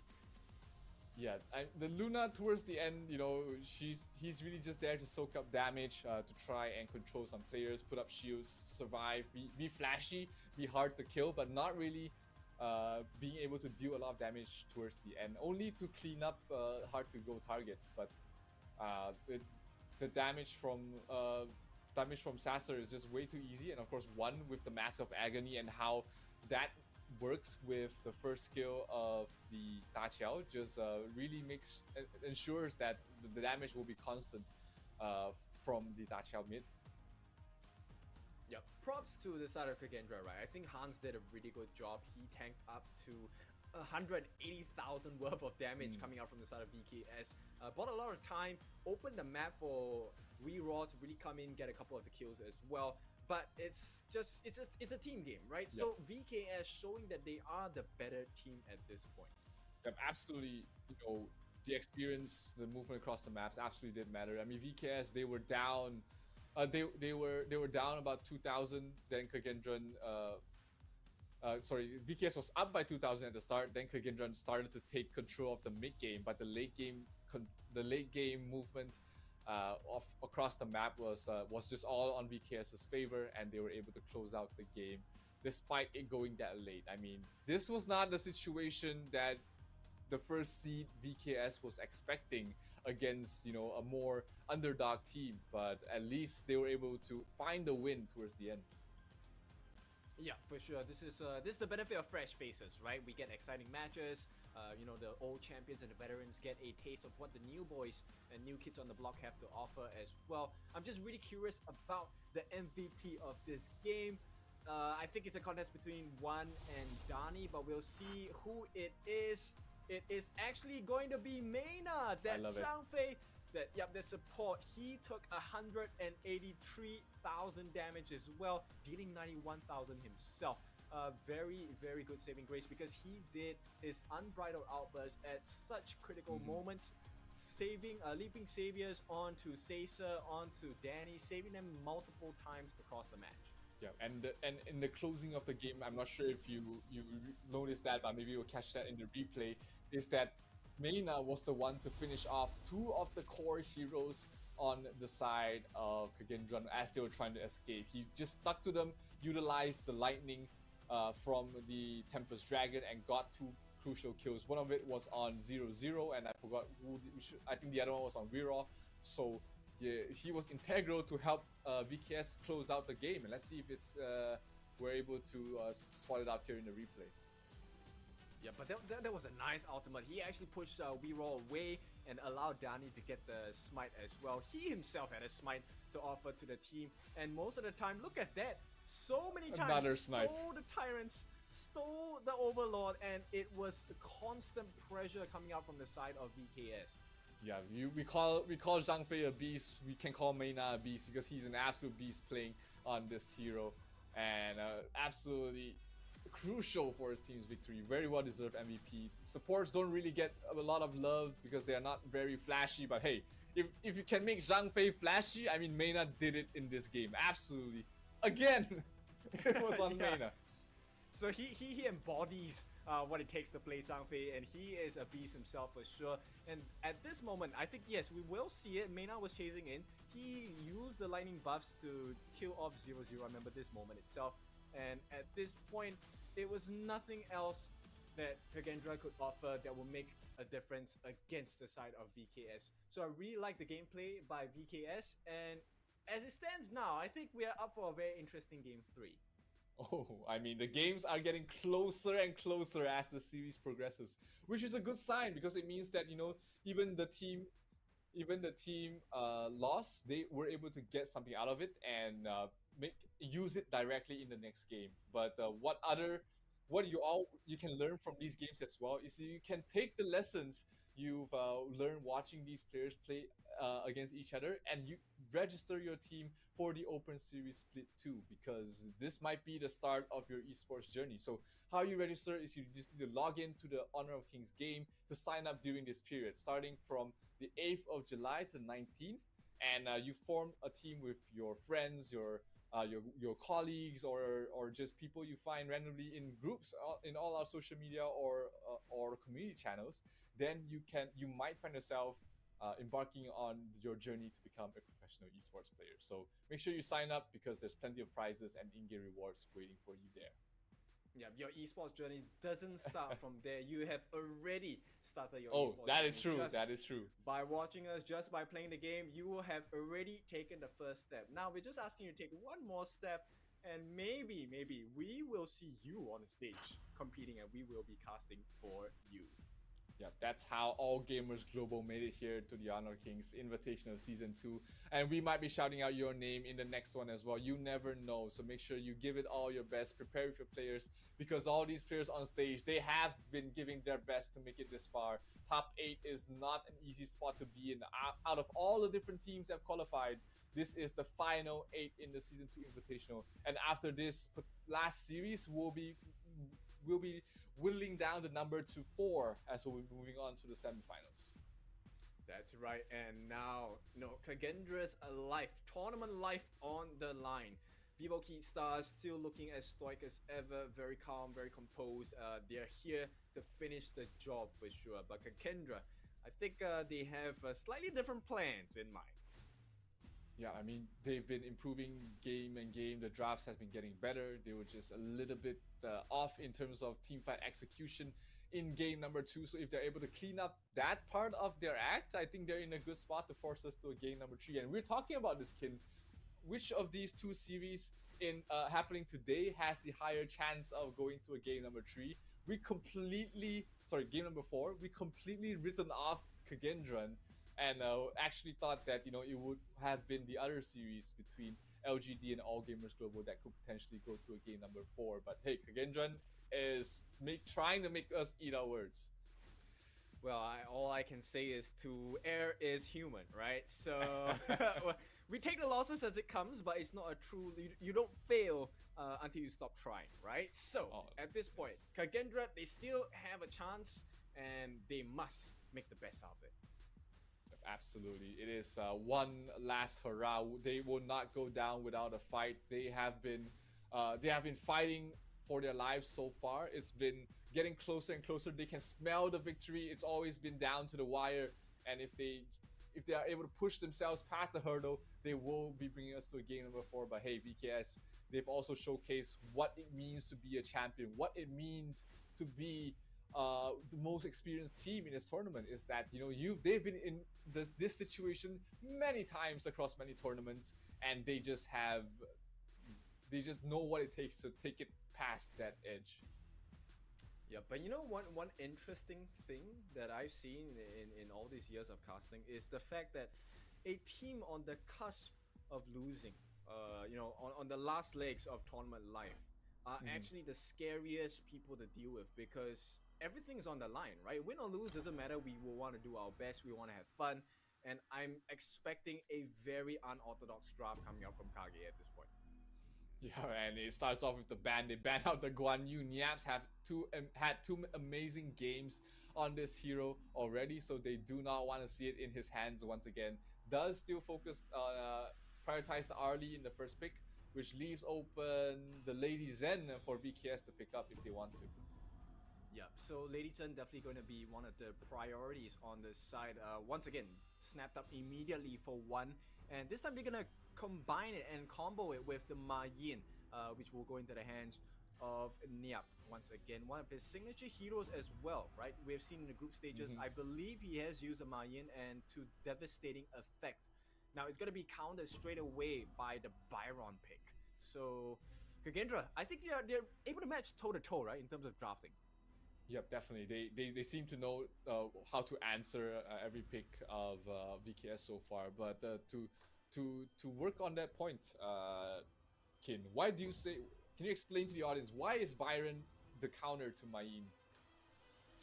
Simply because of the ability to outlast, right? So the force field suppression with the shields as well, able to sustain. And Mayin itself, yes, she has the iframes when she uses the whatever, but if the Byron is able to play and time the skills right, wait for the jump before it, after it happens, there is a comeback of the potential of a comeback.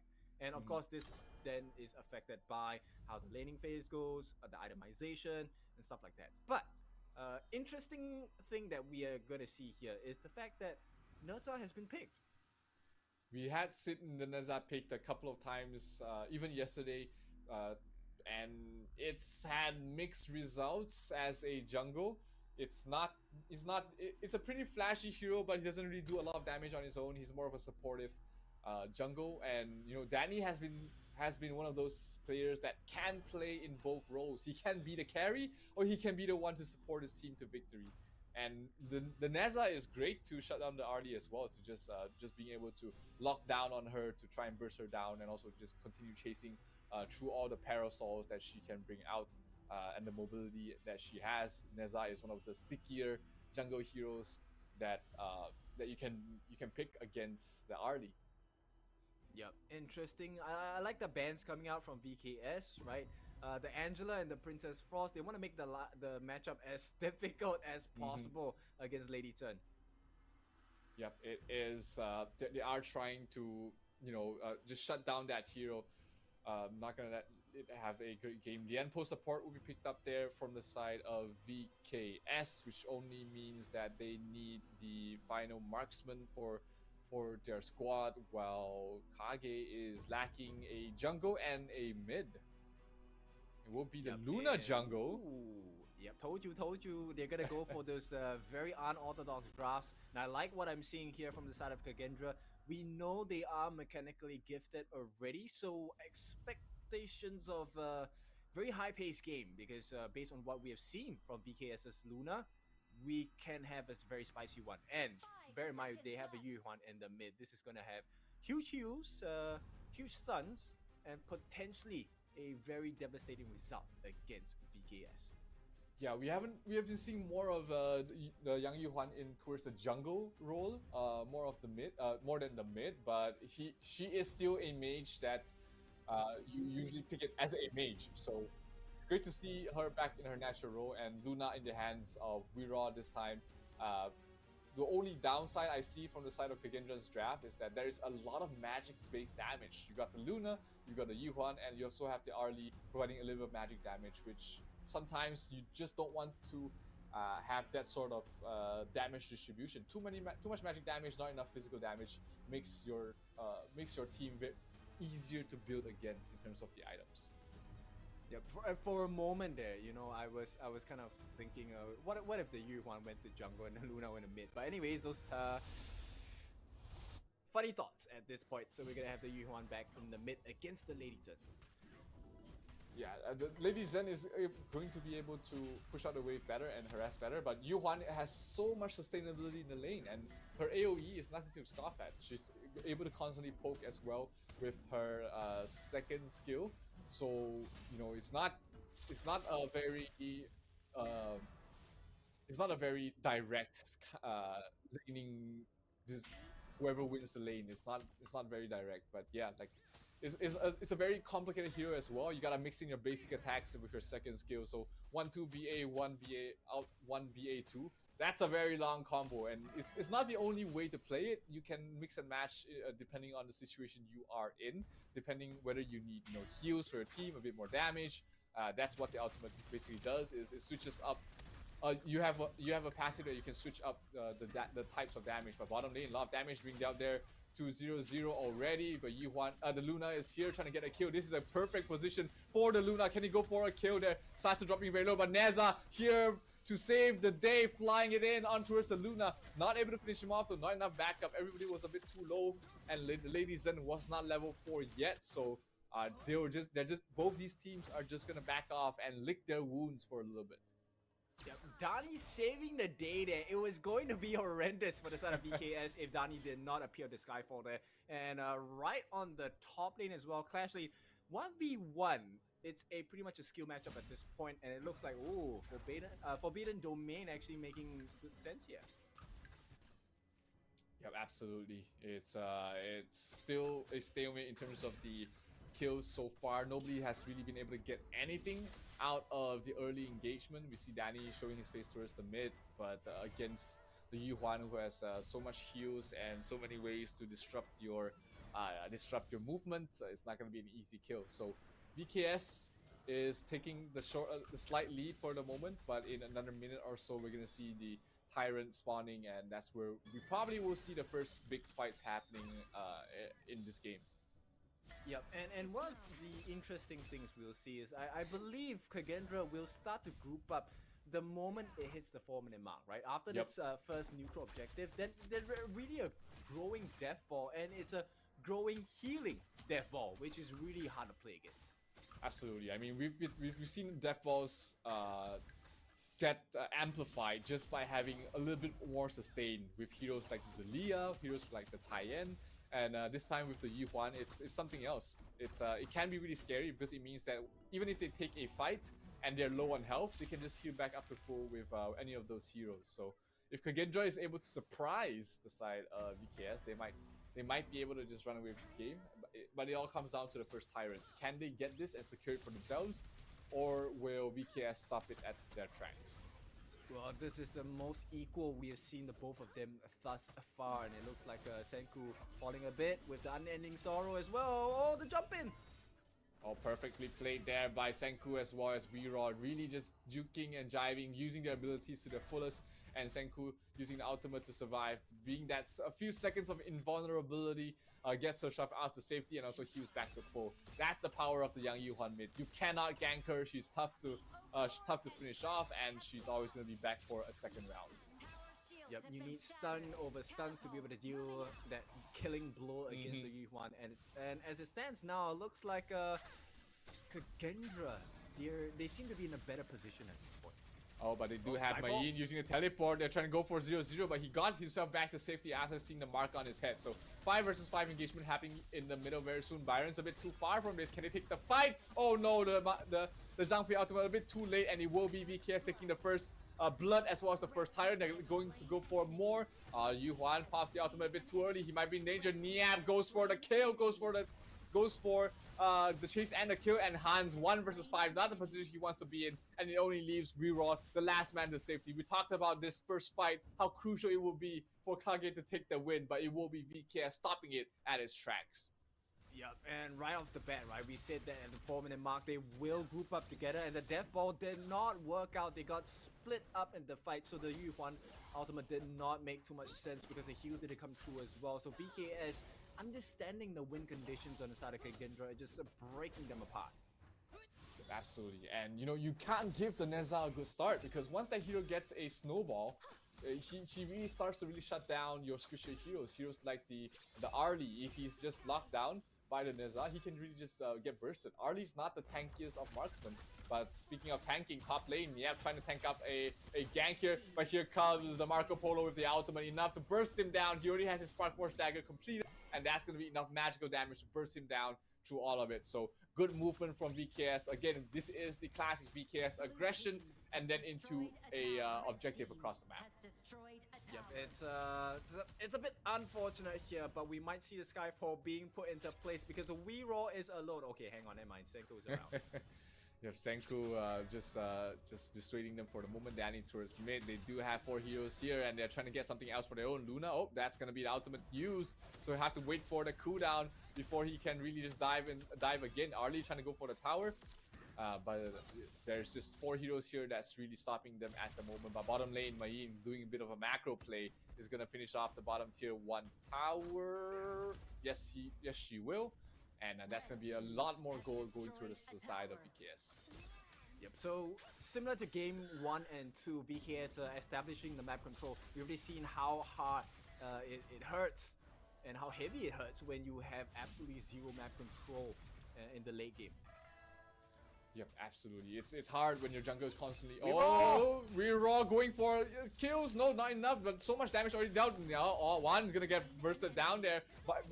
Maffer's going towards the last hit, but it was all set up there by the Luna. But VKS able to come back from that, getting a kill on towards Reroll as well as 0-0. So not a great fight so far. Danny trying to go for a kill. Yi Huan dropping very low. The heal's gonna get her back to half, and Danny's gonna stop the chase from there. But 2-for-1 trade-off. VKS is gonna still be happy with that if they can get one more objective out of it. But Niap, this is why you don't give Niap the Mayin. He's just so crucial on that hero. Yep, and this is also why you don't give the lead to Dani, right? They could not kill Dani. He bought so much time for the rest of the team to come in and support him from there. And at this point now, once again, map control fully for the side of Kagendra. Ooh, that was close. That was absolutely close, but oh, the pullback! Oh, Niap, that beautiful pullback on towards Hans gets himself the kill. And that is going to be another kill going towards the way of VKS. They're starting to run away with this game, Kin. 3,000 net worth. They're trying to go for more. Oh, but the Lianpo ultimate is absolutely huge on towards everybody. Zero will fall. They're going to go for more. That's going to be Senku falling as well. And Reina will pay with his life. Sasser dropping very low. Oh, he gets the hit on towards the enemy, which means that the aggro of the tower gets directed to him. But still, a 4-4-2 trade-off is still going to be benefiting the side of VKS. And they're going to get a slow ace on their side. Yeah, doesn't matter for them at this point for VKS. It's once again total map domination, right? Yes, they're gonna push away Hans, and they still have the minions working on the turret as well. Now, this is going to be a free reign. They can get to choose, right? Do we want to go for the Tyrant? Do we want to go for the Overlord? And as it stands now, it doesn't really matter because they have all of the time in the world. All the time in the world, indeed. They just are starting to respawn, and VKS, they have to go back to base to regen as well to make sure that they're in fighting shape. Gonna start off the engagement by trying to steal away the Great Golem buff. They will get it, but oh, Neza, can he get a lockdown? Yuhan forced to use the ultimate early, and that means they're not gonna have the ultimate of the young Yuhan for the next upcoming fight. It looks like VKS is going to take the tier 2 first, because it looks like the time is up. They're not gonna be able to get the Tyrant before it upgrades to a Shadow Tyrant. The pullback on towards it. Oh, the Neza going towards the backline. They get a Q on towards the Arlie once again. We talked about it during the draft that the counter of the Arlie can be the Neza, and he is showing it once again. They get the kill on towards Muffers as well, and with that 2 kills, this might sound the opening for the side of VKS to go for the tier 3 tower, and they go straight for it. Are they gonna go for the win? That might be a bit too greedy, but they will at least go for this tier 3 tower. It's almost going down, and one more hit will secure it.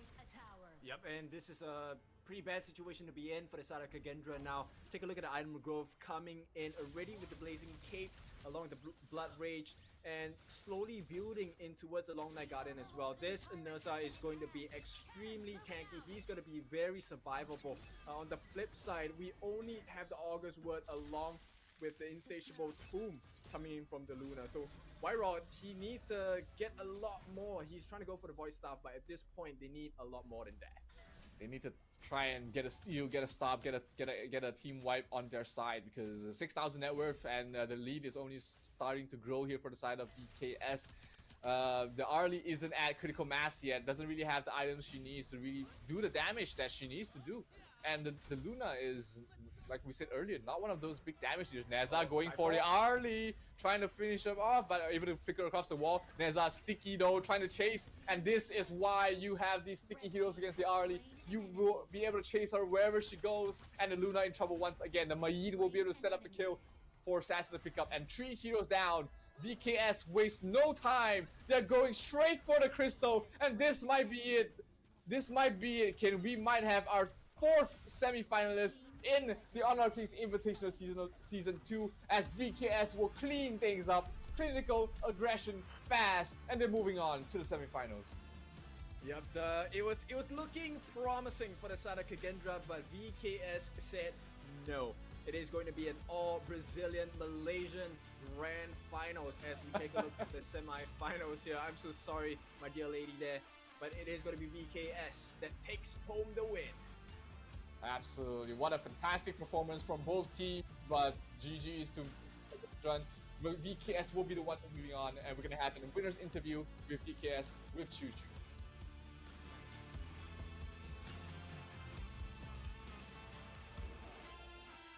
What a game just now come up from VKS of Brazil. My God, that was amazing as always. You guys never disappoint. With me here live on stage here, Choo Choo, again alongside with our winner just now, VKS. Now first question, we have to give it to Cesar. As per usual, Cesar, I think you have to take the mic. Ceci, pega o microfone. Ceci, yes, Ceci, sorry. Ceci, okay. As per usual, what happened in game number 2? What took you so long to finish? Or you guys actually can end it earlier. What really happened? O que aconteceu na segunda partida? Por que pegou tanto tempo para ganhar, né? Tava indo bem aí, mudou. O que aconteceu? Eu acho que a gente não conseguiu fechar o jogo com o roxo e aí levamos as 3 torres, não conseguimos finalizar o jogo, levou pro dragãozão lá. E aí teve que fazer um flip mais ou menos.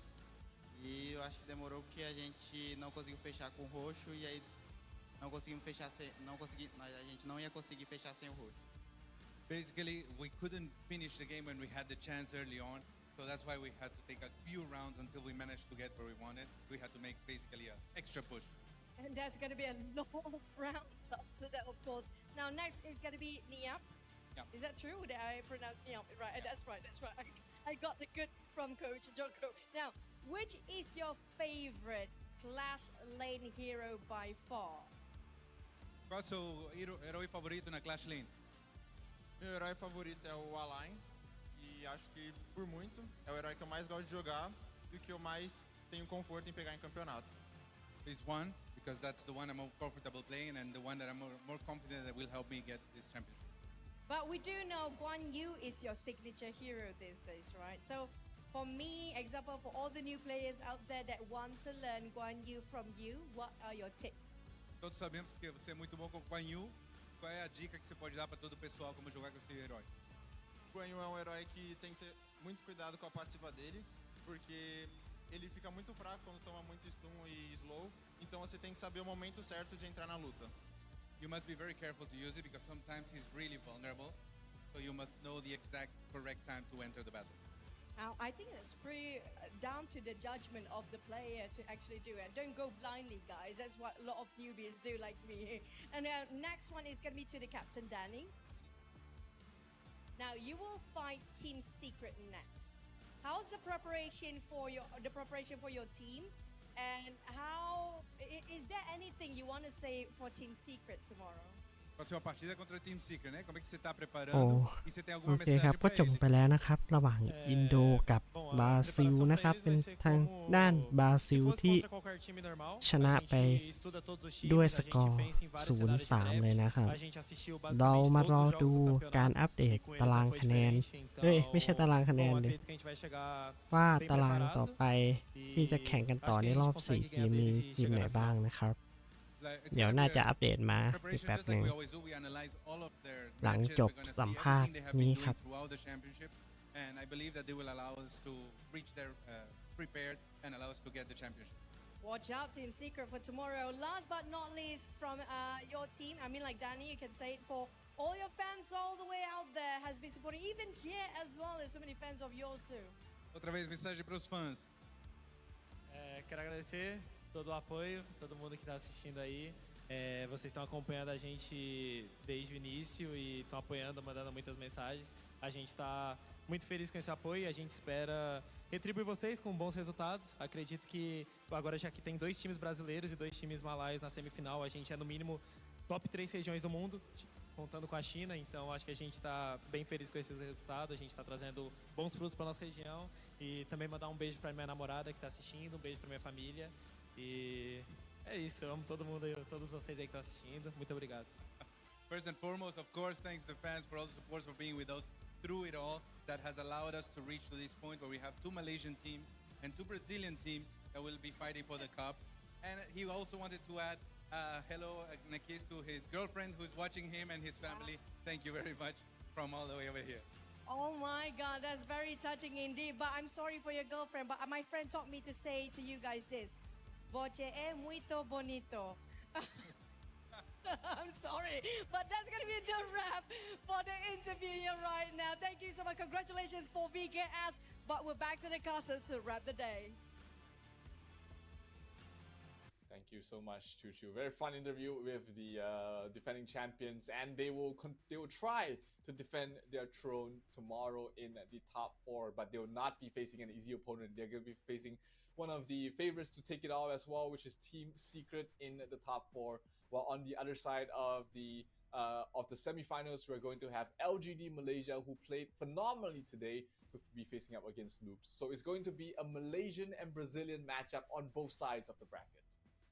Yep, so cool, right? It would have been even cooler if it's a Brazil match-off versus Malaysia match-off, and then the grand finals is Brazil versus Malaysia, you know? That would be so spicy. But in any case, it is what it is, and we will see which of the 4 teams will make it out of the semifinals tomorrow. It's going to be a tough game to play, but it's going to be an easy game for us to watch. Yeah, I mean, so far throughout the entire quarterfinals, it's been sweeps everywhere. I mean, Loops sweeping Impunity, LGD doing the same against All Gamers Global, Team Secret against Team Vitality, and Vivo Keystars going against Gendra. They've all been trio sweeps, but that might be the end of our misfortune here, Kinofu, because we might finally see the series go longer, because LGD against Loops looking like a very spicy series, and Team Secret against Vivo Keystars, I don't see that ending in a 3-0 in any fashion whatsoever.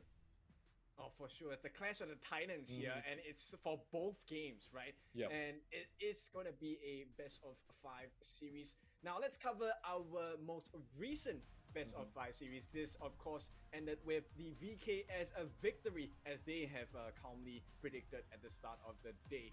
Now, the itemization has been pretty much insane. I want to just keep my eyes on Dani at this point because he was building into the Dragon's Rage as the last option. And with that, he would have been super hard to kill, but extremely painful when he lands the hits onto 0-0.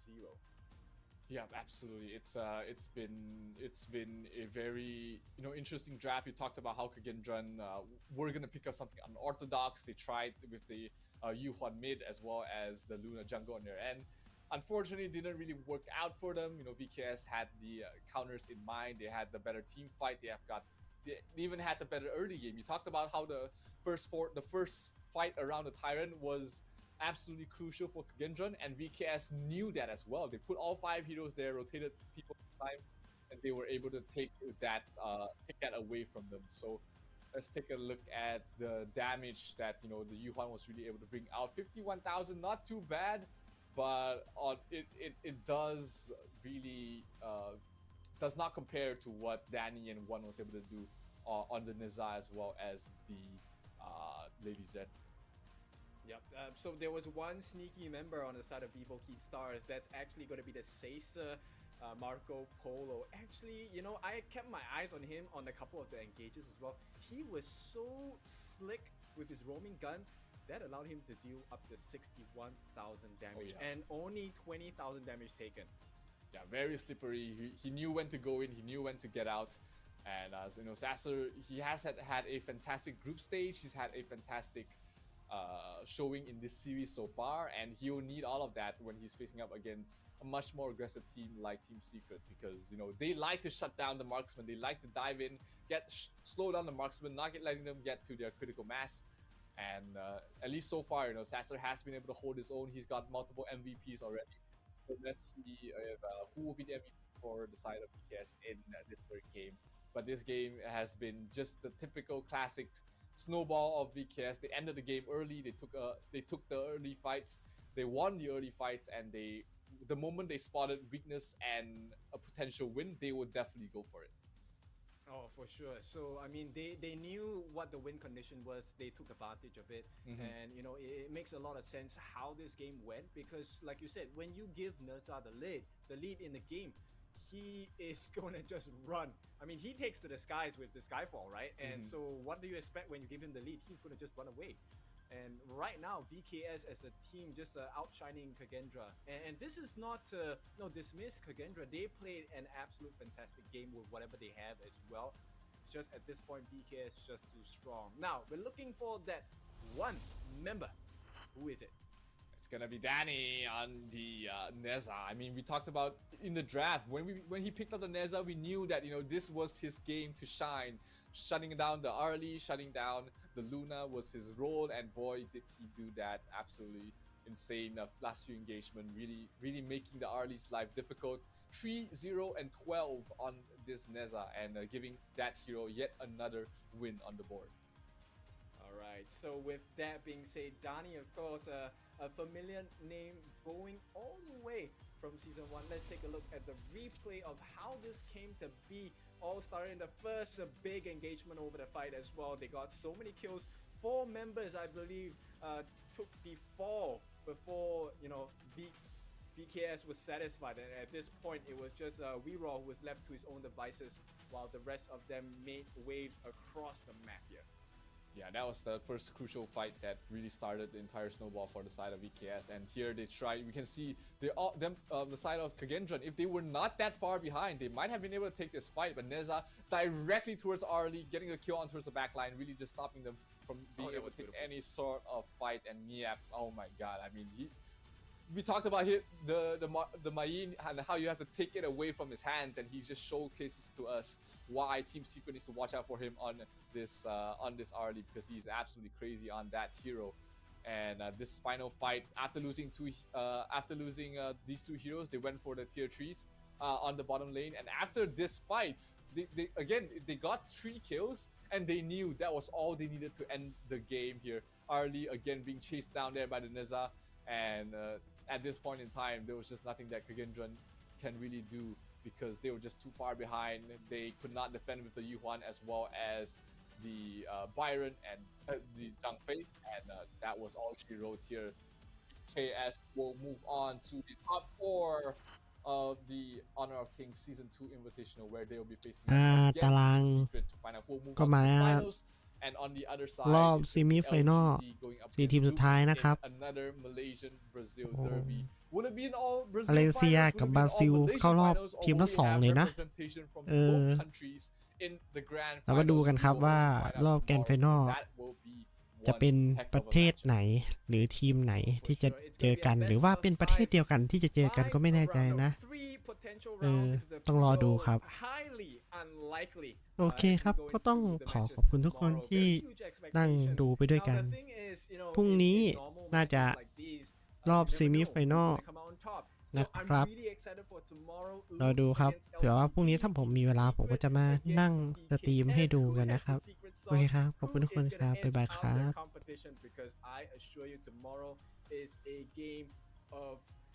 absolutes, and it's really about the finer details.